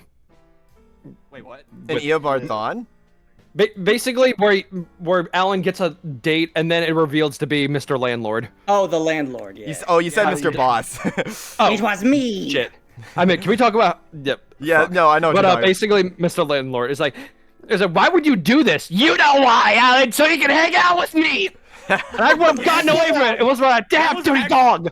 That was actually a really fucking good twist, I gotta admit. Yeah, it was PS2. I was so sure that woman was just gonna get her face mauled off like that's what would happen in any other adult cartoon. But this is Smiling Fred, so I knew that there had to be like a bit more nuance to it, and it did not disappoint.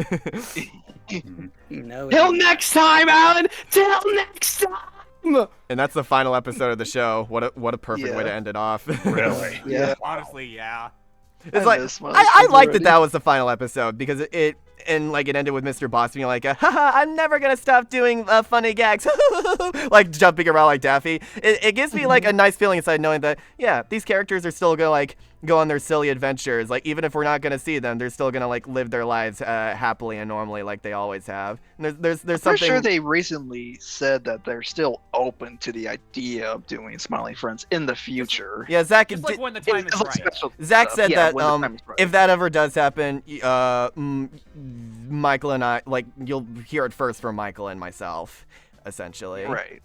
Yep. And but in the meantime, I'm very happy with where it is. Like with Mr. Frog's story, there's really nowhere else you could take it, because he With literally 3 episodes, they had a complete storyline for he him, literally which ascended. is funny. I don't know, just I think that would be a really funny way to end it too. That maybe Metro Man like punches Mr. Frog into space or whatever. It looks like he's about to die, but then like he has that scene with the bug, the holy bug, and like hey, so you're experiencing a near-death experience. If you want to beat this Metro Man guy, all you gotta do is eat me. It's like, oh, all right. And then he does it. No. And then he comes back in. Like you see a massive like meteor coming from the sky. It like directly falls right on Metro Man, causing a massive bloody explosion. And you just see the realistic Frog there. It's like KO. He crashes into Metro Man. It blows up the entirety of Metro City. Yeah, the whole thing gets wiped off the fucking. Like it's glassed completely. I can just imagine Boomstick's gonna be like, Wiz, what the fuck happened? Fuck all of you. That I feel like Billy, no, Ringmaster would be like, Oh, hey, that's my line.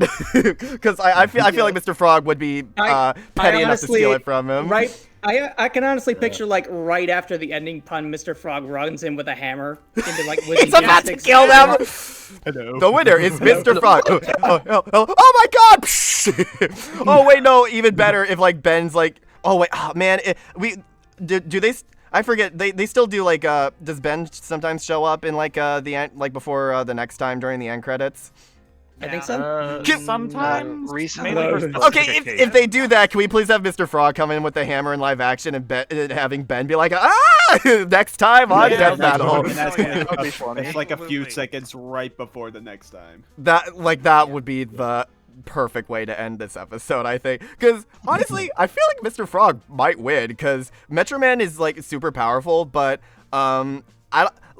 it's hard for, we haven't really seen him like get pushed to his limit. I think his main advantage would be the fact that he can fly, but Mr. Frog just like is straight up seems unkillable. Like he just at this point he just is like this eldritch abomination that is able to do whatever the fuck the plot demands him to. Yeah. And I don't know, I think the idea of it just like being like an ultra dark like more destruction and chaos than Black Adam versus Apocalypse like ending, and then but like it's just Mr. Frog like looking like really casual and smiling at the camera in like his realistic ascended form, and just like having like having a smile on his face. Like ascended rotoscope form. Yes. Yeah. Yes. Like that. God, that would be so funny.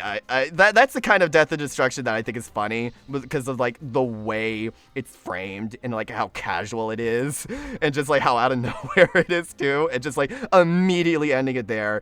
Okay. I came up with that idea just now, and it makes me like this matchup even more. So much destruction in these episodes we've been talking about. Yeah, But I love it. in different waves of it too, and tones. Yeah. So, thank y'all for indulging me on this one. Of course. You're welcome. Yeah. All right, let's do something that people is a bit more typical, that people celebrate a little bit more. Yes. Ooh. Yes. Just a trailer. Yes. Yeah. Okay. Yes. Yes. Yes. Yes. I made this trailer. Yo. Father versus Subscribe and join Bellows. as a member to see more Death Ooh. Battle. Yes. I've been waiting so long to talk about this matchup. Thank you. Thank Hello, you. man. Finally This doing is- it. So This for is those mine. who don't remember, we had this on our previous we tried out a poll a while back, and this was one of the last options on it that we've yet to talk about, and it's finally here. It's fun. It's performing for you. So here we are. Nice. Father versus Emperor Bellows. Where do I fucking begin? Like it's fucking Owl House in Full Metal. I don't know where to start. Jonathan, would you like to help out a little bit? Glyphs versus Alchemy, it goes hard. It's like a fight dynamic. Yeah. Oh man, Like that alone is like already a major selling point. And I also, and like, what really sold me on this matchup, Father is a supernatural being disguised as a human. Bellows is a human disguised as a supernatural being. So I'm sure you can imagine. So I'm It's sure like you can the imagine what the semi-contrast climax is going to there. be like. Oh, and they both have a massive hatred of humans and supernatural beings respectively. So I'm sure you can imagine what the climax is gonna get to. I forgot what the quote for him was at like the final episode. It's like, "You witches are all the same." Something like that before he fucking dies. Sure. He stays a hater Yep. till his grave. Yeah. I hope Father fucking loses. I think he does actually. Yes, let's Really? go, dude. Okay, I'm gonna say Does this. he? Really? Maybe. I know that Bellows. I believe Bellows is faster than Father. Let me And like, check. I'm sure that That you would would make have sense. to include. I'm sure that you would also have to include their like monster form somewhere, which Yeah. technically is non-standard. However, you can have both show up in the fight if and only if they established that the setting is that it's the Promised Day on the Boiling Isles. Yes. Okay, yeah. Like the Day of Look, Unity. Father, Like, Or- I love. Yeah. I'm pretty sure everyone here knows I fucking love Full Metal Alchemist. It's my favorite anime of Oh, all yeah. time. Father Yeah, is my third such favorite. a fucking unique. Is such a fucking good villain for that show and everything that show represents, and how the whole point of the show and alchemy. This is me being a fucking nerd. Sorry. The whole No, point of show and we're all alchemy is nerds that here. you're supposed to build up upon your knowledge. So that's why when you see everyone in their doors whenever they meet the truth, it's filled with intricate designs and all that shit. It's like, oh, this is everything they learned on their journey. Father's has nothing on it because he didn't understand the whole point of alchemy. Wow. Yeah. And he's also a good villain, so I want him to lose. Yeah. That'd be funny. It's Yeah. like, Would you say want to share that fucking god complex he has? Like that definitely comes with the territory with becoming, God. No wait, he acquired God. My bad. Oh, and I believe that the line producer Erin said that this is her favorite Owl House matchup. Okay. Nice. What that would be Fuck really yeah. funny if we got this. If this was announced to be next time. I wonder how Luzanne folks would feel about that. Yeah. I would genuinely laugh and pissed. pop. I would pop off in both laughter and excitement. Bro, same. Shit, I love this matchup. I love this feel matchup like so much. I feel like Bellows would be a perfect introduction to the world of Owl House, personally. Okay. 'Cause, like didn't he Yeah. technically before the show even started? He was in control from the start. You kind of Yeah. did, yeah. Well, yeah, Yeah. I see him like taking sort of a Sauron approach, and when it comes to introducing a oh, specific world 100%. to Yeah. the death battle. Yeah. I also really want there to be an ending where like the loser is slowly dying, but on their last legs they try to get one last attempt to like manipulate them, sort of like a Harley Quinn.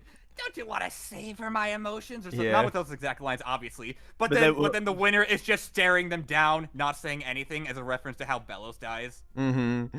Oh, yeah. Yeah. That goes so fucking hard. It's That would be very cool. It really comes to like whose ego is probably bigger than the other to me.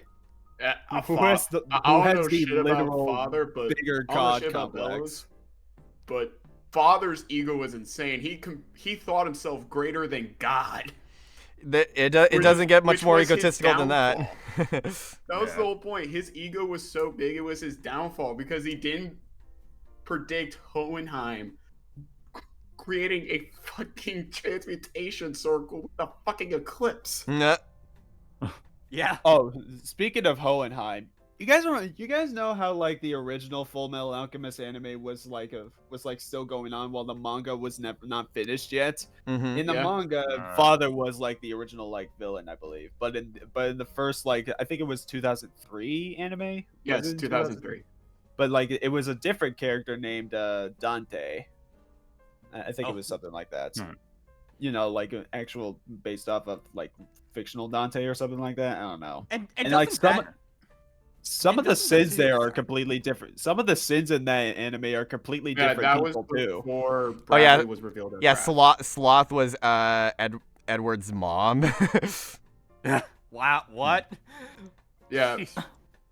like this is just to like fully show when the manga, like when the anime caught up to the manga, Bradley was not revealed as Wrath. Yeah, like the lore for the story for that anime is way different from the remake. Yeah, and then they like time travel to the fucking past. No, they time travel to like World War II at some point. Mm-hmm. They have a whole movie about that as well. I haven't. It gets a little wild. It's good video essay fodder. Yeah. Oh, and I'd love there to be a scene where like father says that Father gets the upper hand and says a line and then he says the name Philip Whitebane as he just tears off Bellows' mask, revealing the human like he's known the whole time. Oh, That sounds cool. what? So, like, does he have like mind reading powers, or just like you think he would just know that because he's been around for so long? I think that in the context of a death battle pseudo narrative, he'd probably figure, cause like with the premise of it being the promised day on the Boiling Isles, he'd have to at least know about its history, and he'd probably stumble upon Philip Whittabane's readings and writings sometime down the line. Okay, all right, I feel ya. It has been like almost a decade since I watched Brotherhood, so I'm gonna need y'all's help on this one. Yeah. I haven't even watched it, so. All I know is that there would be a lot of probably shade thrown around. I feel like Bellows would be like a little bit more theatrical about it, whereas Father is a lot more stone-faced. So I think that that difference, that contrast would be fun to see play out. And you bring up a good point about the alchemy and the crap. What is it called in Owl House? The glyphs. The glyphs. Yes. Glyphs. Yes.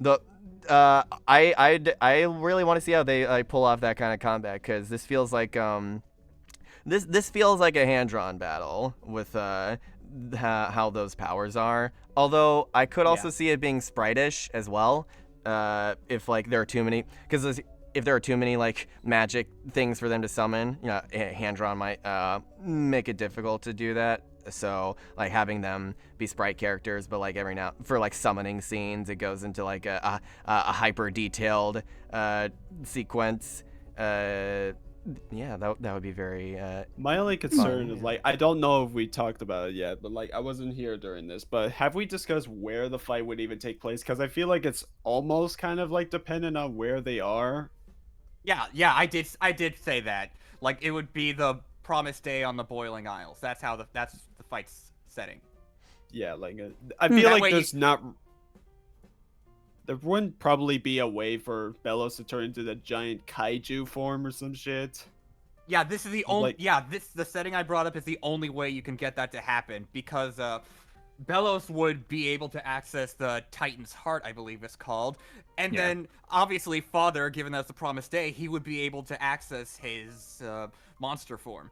And like just as far as like dialogue goes, I want them to be as like a philosophical, intellectual as possible. Like think like during Father's initial monstrous transformation, where he starts talking about like I think the idea of death or whatever. I want that to play into the dialogue somehow. Yeah, I want to when like he's think like, about talking to Roy, Izuki, and Edward, and like the fake intellectual father came out for a brief second, and Edward called him out on it. I want that. Yes, absolutely. Like the faux intellectual and like superiority complex. The full intellectual, because he's still forever a dwarf in a flask. That's all he ever is and all he ever will be. I wonder like if there's like a segment where like I think like Bellows just looks into like is he able to like go through different memories or something like that? And all he sees is like that tiny little thing in the flask. It's like so you were wearing a mask this whole something like that. The tiny little eye motherfucker in the flask. And he goes, so you were in a mask, wearing the mask the whole time, and then he just crushes them. Something like that.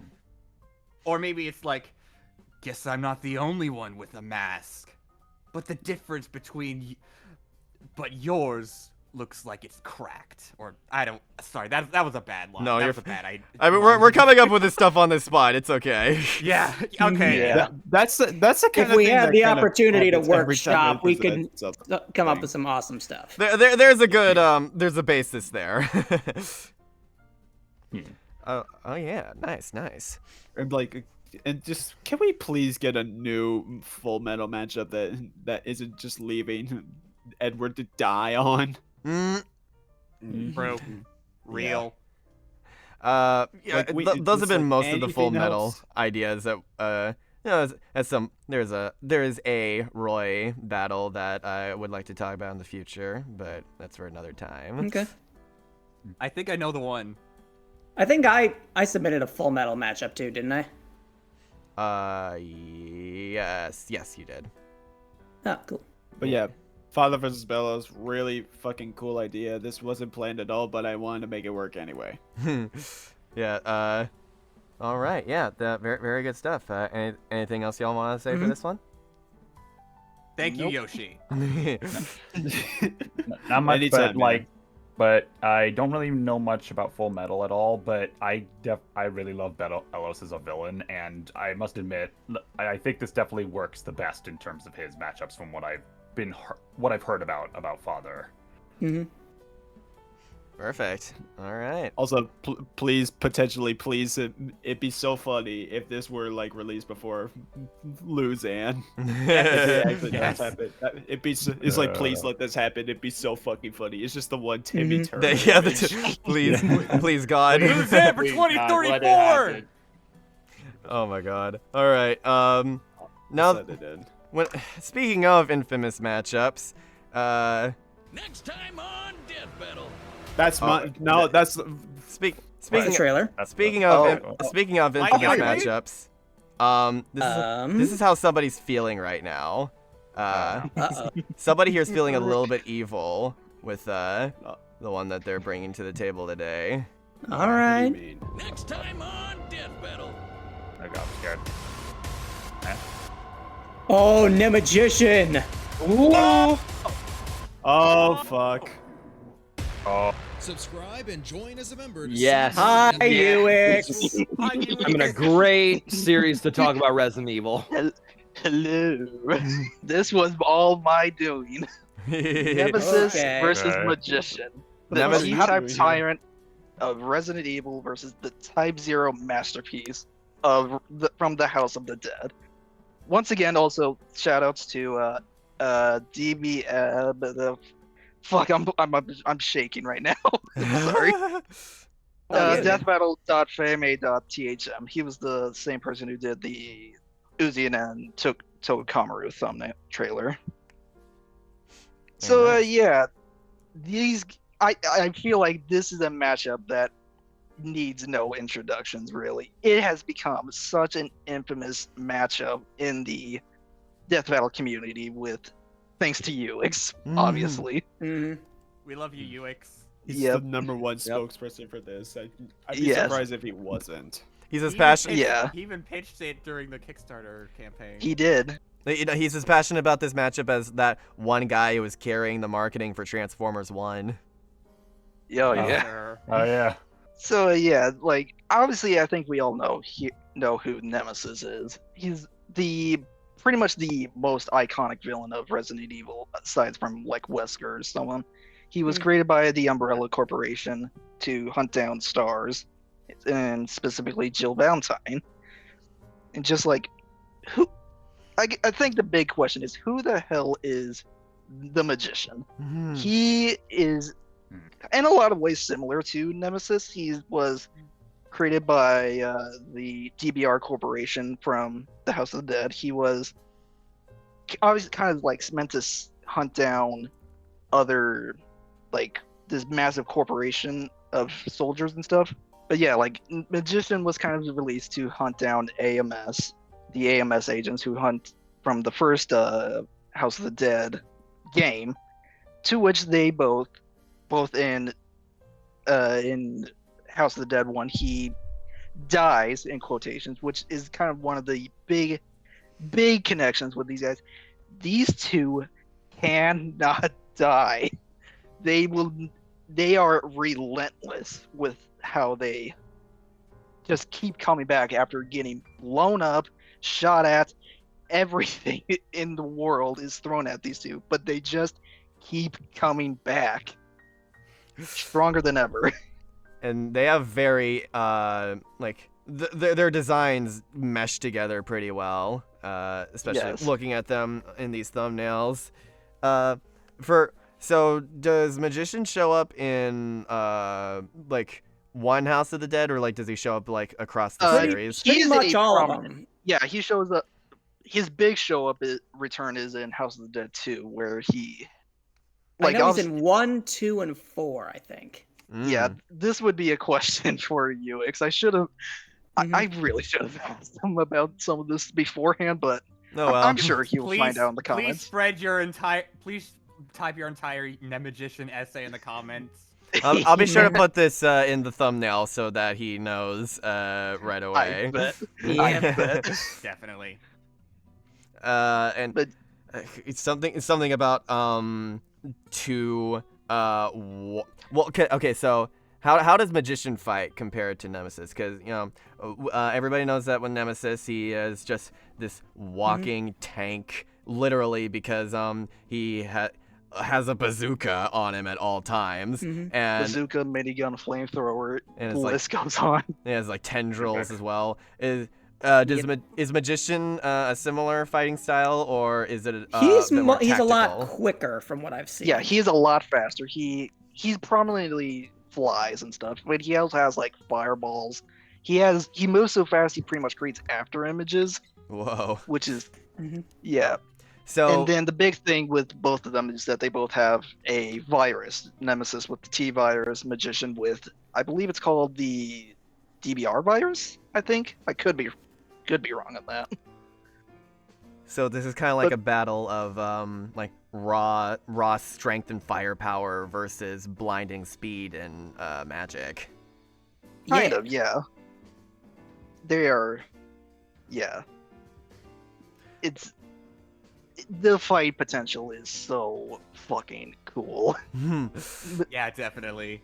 I imagine them going hard on the horror element of it as well. Yeah. I would like to see there be plenty of casualties throughout their battle. Just people who are there at the wrong place at the wrong time. Well, while still being focused on these two, I'm not gonna give myself a monkey's paw. Well, you could have the casualties, but then also have these two use their viruses to bring them back as zombies and have it turn into pretty much like a mini zombie army battle. That goes hard. Okay. Do we know who likely wins? I'm Magician. Yeah, Oh. Magician. Oh, Probably. okay. I'm pretty sure Magician. speed is like gives him the win. I'm kind of hesitating because I know Uix has said that a bunch of new stuff has come out, or semi-recently new stuff has come out for the Magician, so it might change the verdict, but I'm fairly certain Magician wins. I mean, if we want to go technicalities, the spoilers for Resident Evil 9. Oh, yeah. Dr. Victor Gideon did have the Nemesis parasite. He did. Interesting. So there could be scaling there. I don't know. Yeah. Maybe. What would that give Nemesis? I don't know. I mean, Sure, give it some. he's facing off against buff PTSD Leon, so there's definitely some scaling there. Okay. Does Magician talk?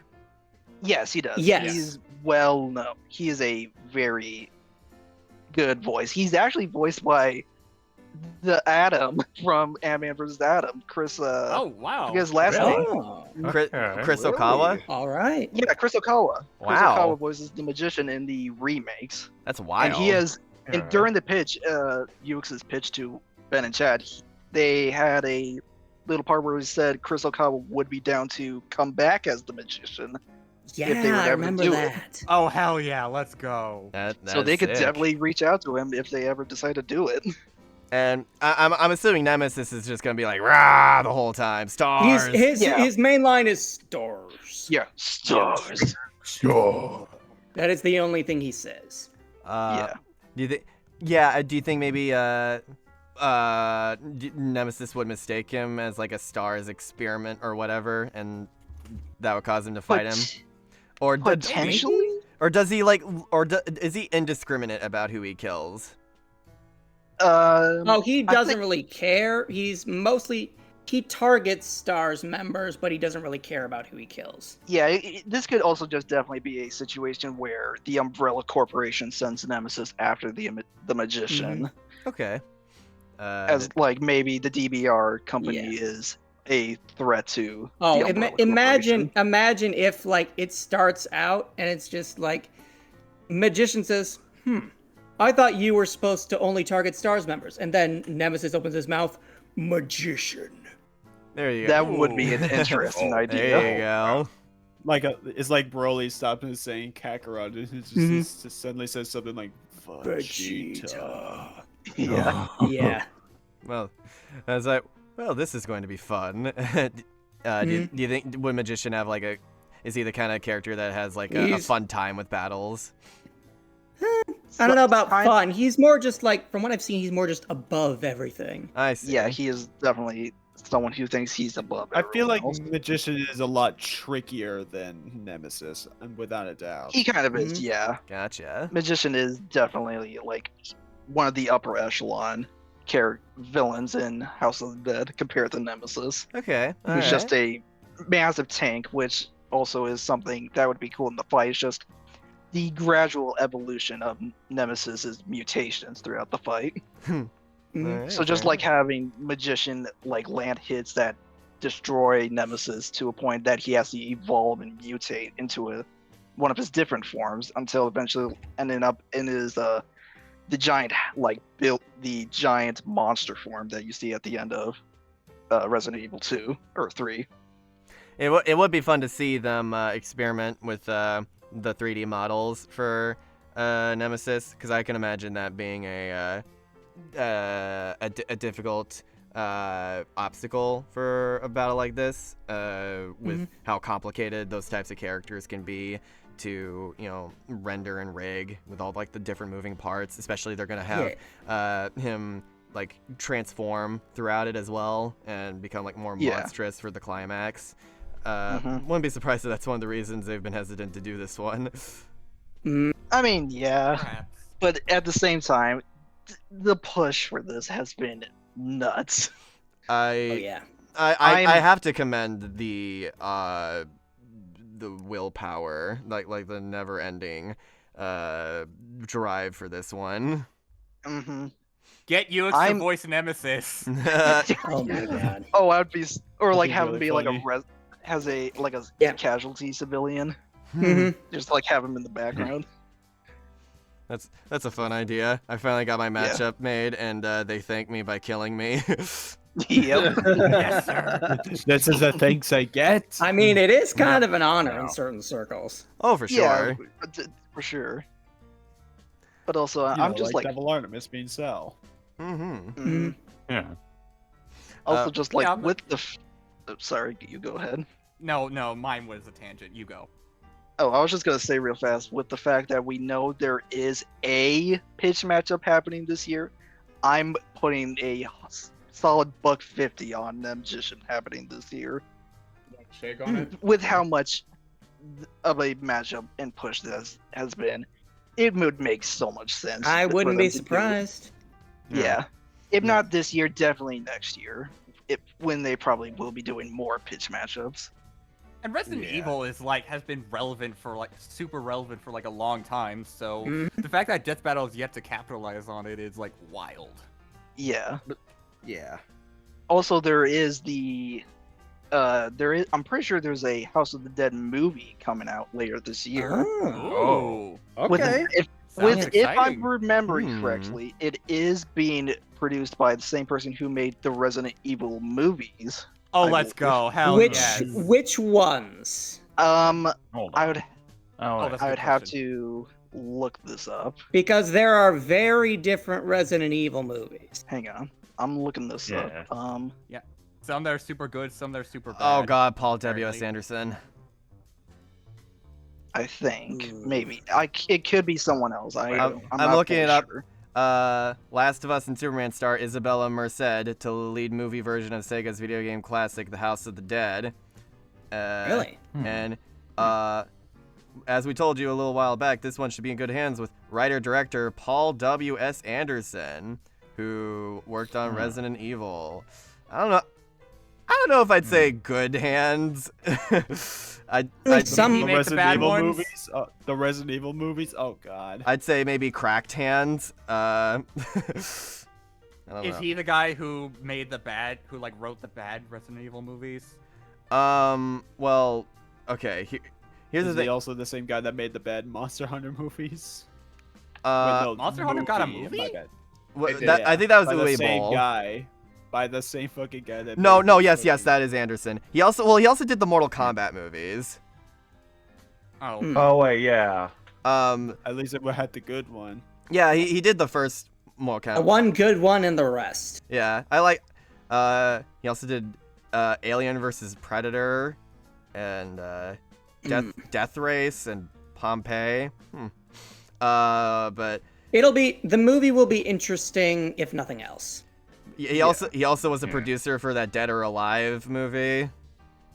Dead or Alive got a movie? Yeah, it's called DOA, Wait, Dead or wait, Alive. Yep. What? I'm not making this up. What is with all these video game series just getting obscure fucking movies? It's from That 2006. aren't made by Uwe Boll. Yeah.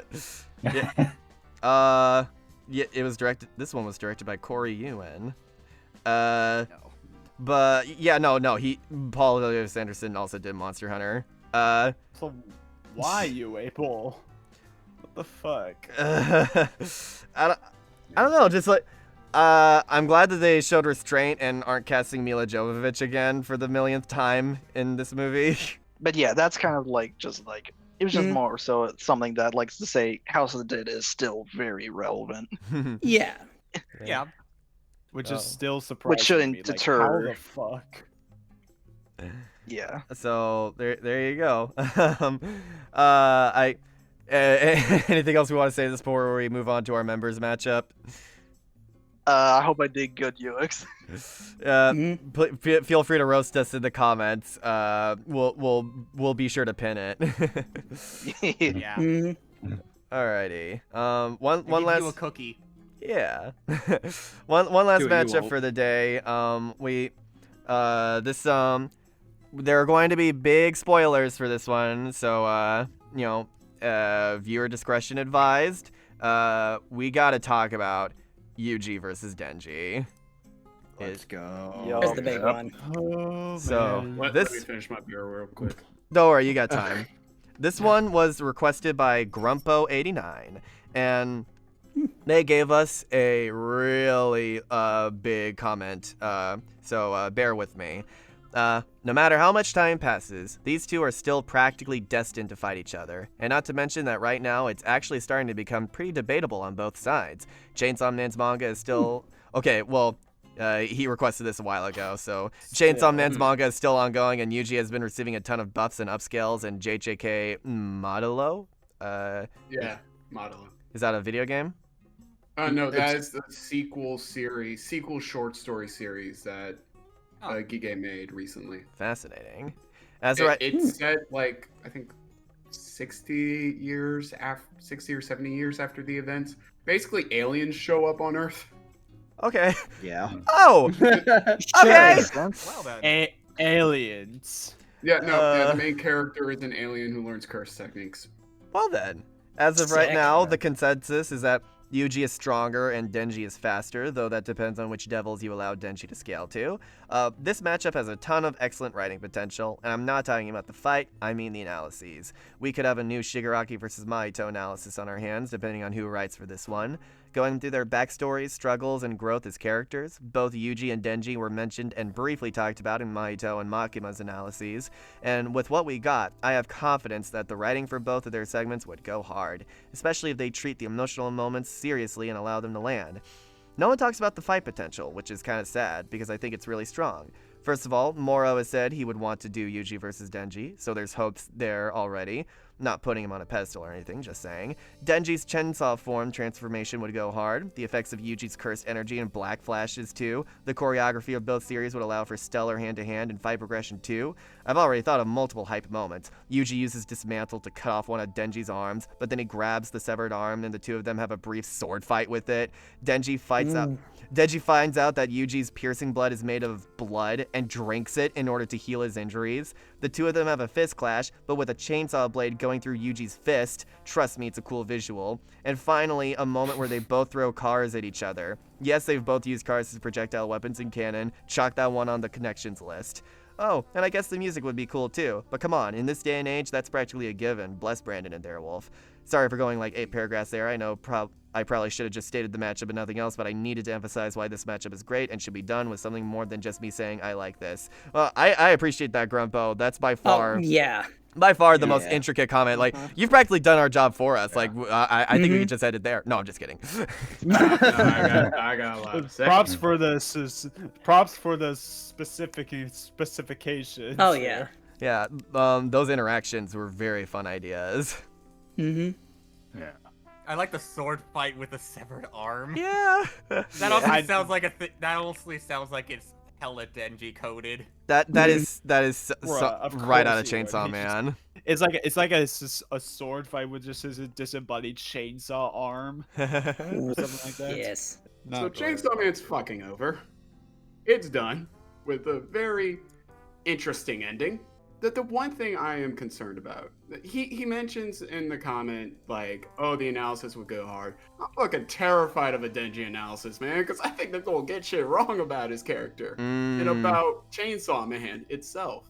All right, so fuck it. I'm just going to spoil it. The main thing throughout reading part 2 is that Chainsaw Man is basically a fucking drug to Denji. He keeps taking it, and because of the fact he actively chooses to be Chainsaw Man, it basically ruins his fucking life.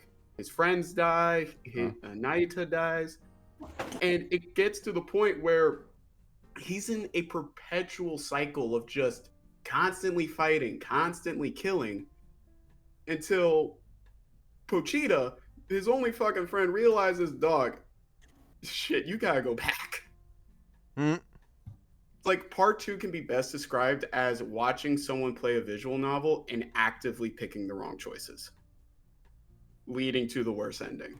I just don't know how. I got so much mixed feelings about Chainsaw Man right now. I need to reread it eventually, but I still like this matchup. I still think it's very cool. I still think it's the best for both because it's just tons of fun interaction potential and all that shit, but I am just fucking terrified of a Denji analysis and what they're going to say. I know it's a big Ye of Little Faith moment, but dog, everyone fucking gets Denji's. It feels like every other day I see someone gets Denji's character wrong. I mean, yeah, that is a reasonable thing to feel. I don't know what. It could end up having the opposite effect though, where it ends up bolstering his reputation for a lot of people. Like it helps a lot of people see him in a new light that they didn't get before, because that's sort of like the impression I'm getting from the overall reaction to Chainsaw Man's ending, is that people either have trouble understanding it, or people do understand it and they think it could have gone a better way. But for reference, Ryan Colt Levy, who voices Denji in English, he said that he loves the ending. It couldn't have he thinks it's the most fitting way it could have ended, and he didn't want to go into it any further though because of spoilers. But it has Denji's approval at least, so there's something. Yeah, Denji approves at least. There you go. But I guess, on to the actual fight itself. It was mentioned in the comment, I don't see anybody else other than Moro doing this one. Yeah, dude. I'm gonna be wrong. I mean, yeah. No question. It's not only something that he has literally mentioned wanting to animate, with even the style of these two shows, with like the way Mappa does it, it fits Moro's animation style so seamlessly, if we're being real. Especially because it literally feels like at times watching actual people move around. Even the beginning of Shigaraki vs. Mahito, when we just see the background characters walking along the subway line. My main question is because I know they never explain it in normal JJK. I don't know about Modulo or whatever it's pronounced, but do they ever even explain Yuji's domain expansion? Because I remember there was a lot of we genuinely do not know what his domain expansion is. All we remember is it was just something that were show Suguna's past, and Suguna's well, you're stupid for this. Really trying to change me? I'm literally the king of the curses. The sure hit effect of this domain attacks Yuji's target with his soul rendering dismount, requiring no physical contact. Okay. So it's just basically a one-shot that he does. Oh, interesting. Okay. I only bring it up because like this is something that he only brings up once, and I don't think it's ever like explained ever again. At least from what I know. I have no idea if it's brought up in Modelo. But Modelo's Yuji is a very interesting character to explore because Yuji's whole purpose was he wanted to die around his loved ones. Because that was his grandfather's dying wish, was that Yuji died around people that he loved. The problem is, I forget exactly how it happens, but Yuji's body can't age. Like, he is 80 years old in the effects, and he still looks like how he does at the end of JJK. Wow. And all of his friends and loved ones are basically dying around him. He can only really die in combat. So, in a weird twist of irony, he can no longer fulfill his like dying wish, his grandfather's dying wish. Man, that's rough. That's like that's like both of them having dark endings. Yeah, which does play along in Denji's ending, where he had to get rid of the one thing that gave him a purpose in life in order to actually live a happy life. I wonder how that could play into the ending, because there's a lot of potential there for a super emotional, like thematic bookend to both of their stories. With I mean, I hear more people saying Yuji probably wins. Modelo gave him some crazy fucking buffs from what I hear. Meanwhile, while Denji Man is basically him. So Denji, the final form Denji gets is what we in the fans call Denji Man. It's basically him mastering Hero of Hell. Okay. And so technically he should get all Hero of Hell scaling, meaning that he should be like, I think the pinnacle of all devils, technically. I just don't know how that compares to Yuji, where Yuji gets Modelo.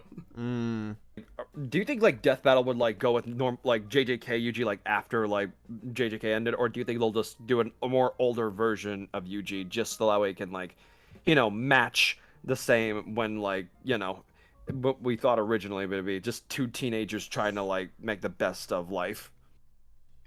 I feel like for this matchup, just based off how both their stories have gone and how they ended, it's got to be like Denji near the end of his, not obviously end of series Denji, he has no fucking powers, but like Denji in his final fight against the War Devil, like fully mastering Denji Man, going up against Modelo Yuji, essentially. That would make the most sense because because Denji Man is Denji at his most delusional, because that's when he like truly is like, man, Chainsaw Man, it's good. I love being Chainsaw Man.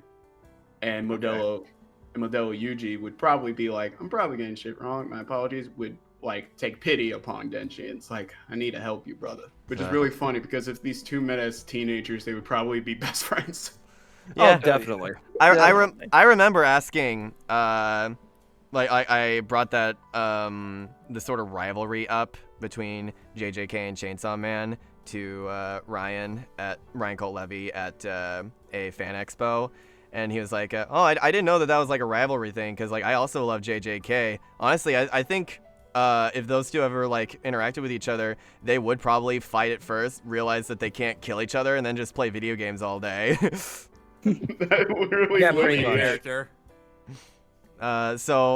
Obviously you wouldn't be able to be that hopeful with it, but I think I do like the idea of it being a very brutal battle, both physically and then like emotionally gut punching you at the end, because that feels like the only way to go for these types of characters, especially after having two villains for the last Chainsaw Man episodes. So they kind of went a bit more yeah, hell yeah, beat their shit up, but you wouldn't want to do that with Denji. You'd want to be a lot more tender with that kind of finishing blow. Yeah. Yeah. And also, Yeah. like, Yuji's analysis would also go fucking... I know we've talked a lot about Denji, because that's just what I know, but Yuji's would go crazy, especially them having to cover the moment of him blaming himself for everything that happened to Shibuya. Mm-hmm. And they briefly touched upon that with Mahito's analysis, so it would be great to see them following up on it. Oh, absolutely. Especially since like that's literally how Mahito's ended. It's like he destroyed Yuji's worldview, so like he, even though he died, he got a victory like in some way, and then it ends right there. And so seeing it finally like continued from there would be pretty satisfying.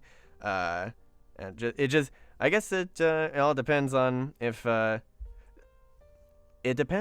this is the kind of matchup that they would want to do this year or wait a little bit longer. But considering how long it took for even the Reze arc movie to come out, I think I know International Assassins is probably going to come out in a few years, but this is my honest opinion. There's no way this episode doesn't happen next year. Okay. Yeah. Alright. Yeah. Like, Definitely. this is what I think. I do think there's going to be, like, more JJK episodes down the line. Like, we're probably going to get a Yuta episode. We may get a Maki episode. And we're definitely going to get Sukuna. Oh, for But, sure. like, Yeah. Oh for yeah, sure. definitely. Yeah. the only That is thing that final was, form. Yeah. the only thing that was holding this matchup back for so long was because both were still ongoing and Chainsaw Man was still ongoing. But they're both done. Research would probably not take that fucking long for either of them, even if you do include Modelo. So it's like, let's just do it next year. Especially since I think part 2 of Calling Games is supposed to come out next year or sooner. Yeah, it let's said check on early that. in January next year. Yeah, January next year. Oh, they did the 2 course thing. Yeah, so like I could see them doing this next year. This feels like a matchup for next year because we can't really wait on Chainsaw Man's production. Yeah. Yeah. Yeah. No.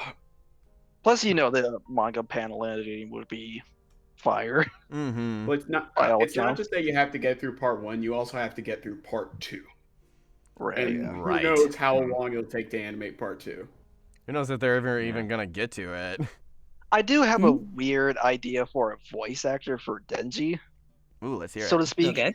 I don't know why, but I feel like Lanny Bator would be a good Denji. Ooh. Do like a version of his Yusuke Okay. voice, Maybe. Oh, like a Yeah, more like serious. being all brash and reckless and stuff Yeah. like that. Yeah, no, I could Yeah. definitely see it. I could see Nal doing Yuji. For those who don't know, that's Nicholas Andrew Louis' initials. Okay. Ah, Yeah, that makes sense. Yeah. Oh yeah. Maybe getting a little Pochita cameo as well.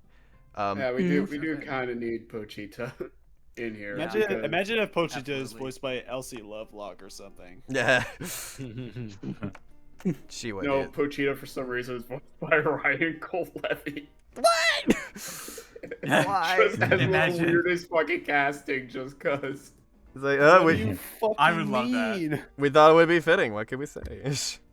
It was really funny. That's why we did it. Mm-hmm. Do you guys think that this would take place in a city setting, or perhaps something a bit more like out in the open, in a like a more nature-y vibe? I definitely think a cities. Yeah, I think Yeah. a city probably would Like work. City Street. City Street would probably work best for this. Yes. I will say part of me is getting a little tired of the city environment, but if it is the best You one, can then transition to like different fights, like they go. I feel like underground. have it something, and maybe have it be more like suburban, like. because if they did it now, looks like Maybe. it's like or maybe like it starts out like in a back alley. yeah, a back alley goes hard. a If they back, a back alley, and then soon it's like fucking skyscrapers are flying everywhere. If And they- these two are just jumping off of buildings and shit. if they did now, I wouldn't be shocked if they said it like during the calling game. Look at how strong is Kenjaku just pulling Tenchi out from the fucking universe. Yeah, exactly. That's a great idea for a calling game. What if just different universes? I did see somebody do a similar idea, but for Infinity Castle, of different characters like being portaled in there. Oh yeah. Yeah. Yeah. Denji would not understand the point system at all. No. All right. Well, thank you very much, Grumpo, for suggesting this one. This is. We like it. It's a good matchup. Yeah. This one's good. I do not envy whoever is assigned to work on this one because, oh my god, this is a delicate as hell matchup to get right. I mean, just like we're like trying to like think of like the best like ways to word things, the best ways to respect these two. Like this is a really tricky matchup. And it's not because we don't like these characters. No, we love both of them. It's just we're just scared to fuck up anything that's wrong. Yeah, we are terrified of not doing them justice. And I think Death Battle would be up to the task, certainly. Just make sure that they get the right people working on it is what it comes down to, obviously. Good luck to whoever gets this one, or not. Maybe they'll end up doing Ash versus Denji or some other wild card matchup. Nothing has been confirmed yet, so this is all just purely speculative. Thank you all so much for joining us. Let us know in the comments what you thought about these matchups, if you thought we did them justice, if there's anything you thought we left out. Feel free to become a member if you'd like to have your matchup guaranteed to be talked about on the show, and be sure to stay tuned for the next video. Take care. Yes, sir. All right. Bye-bye. Bye. Later. Get out my line. Raccoon Bro. Raccoon Bro voice actor. I'd give Raccoon Bro VA a 240 out of 10. I love Raccoon Bro.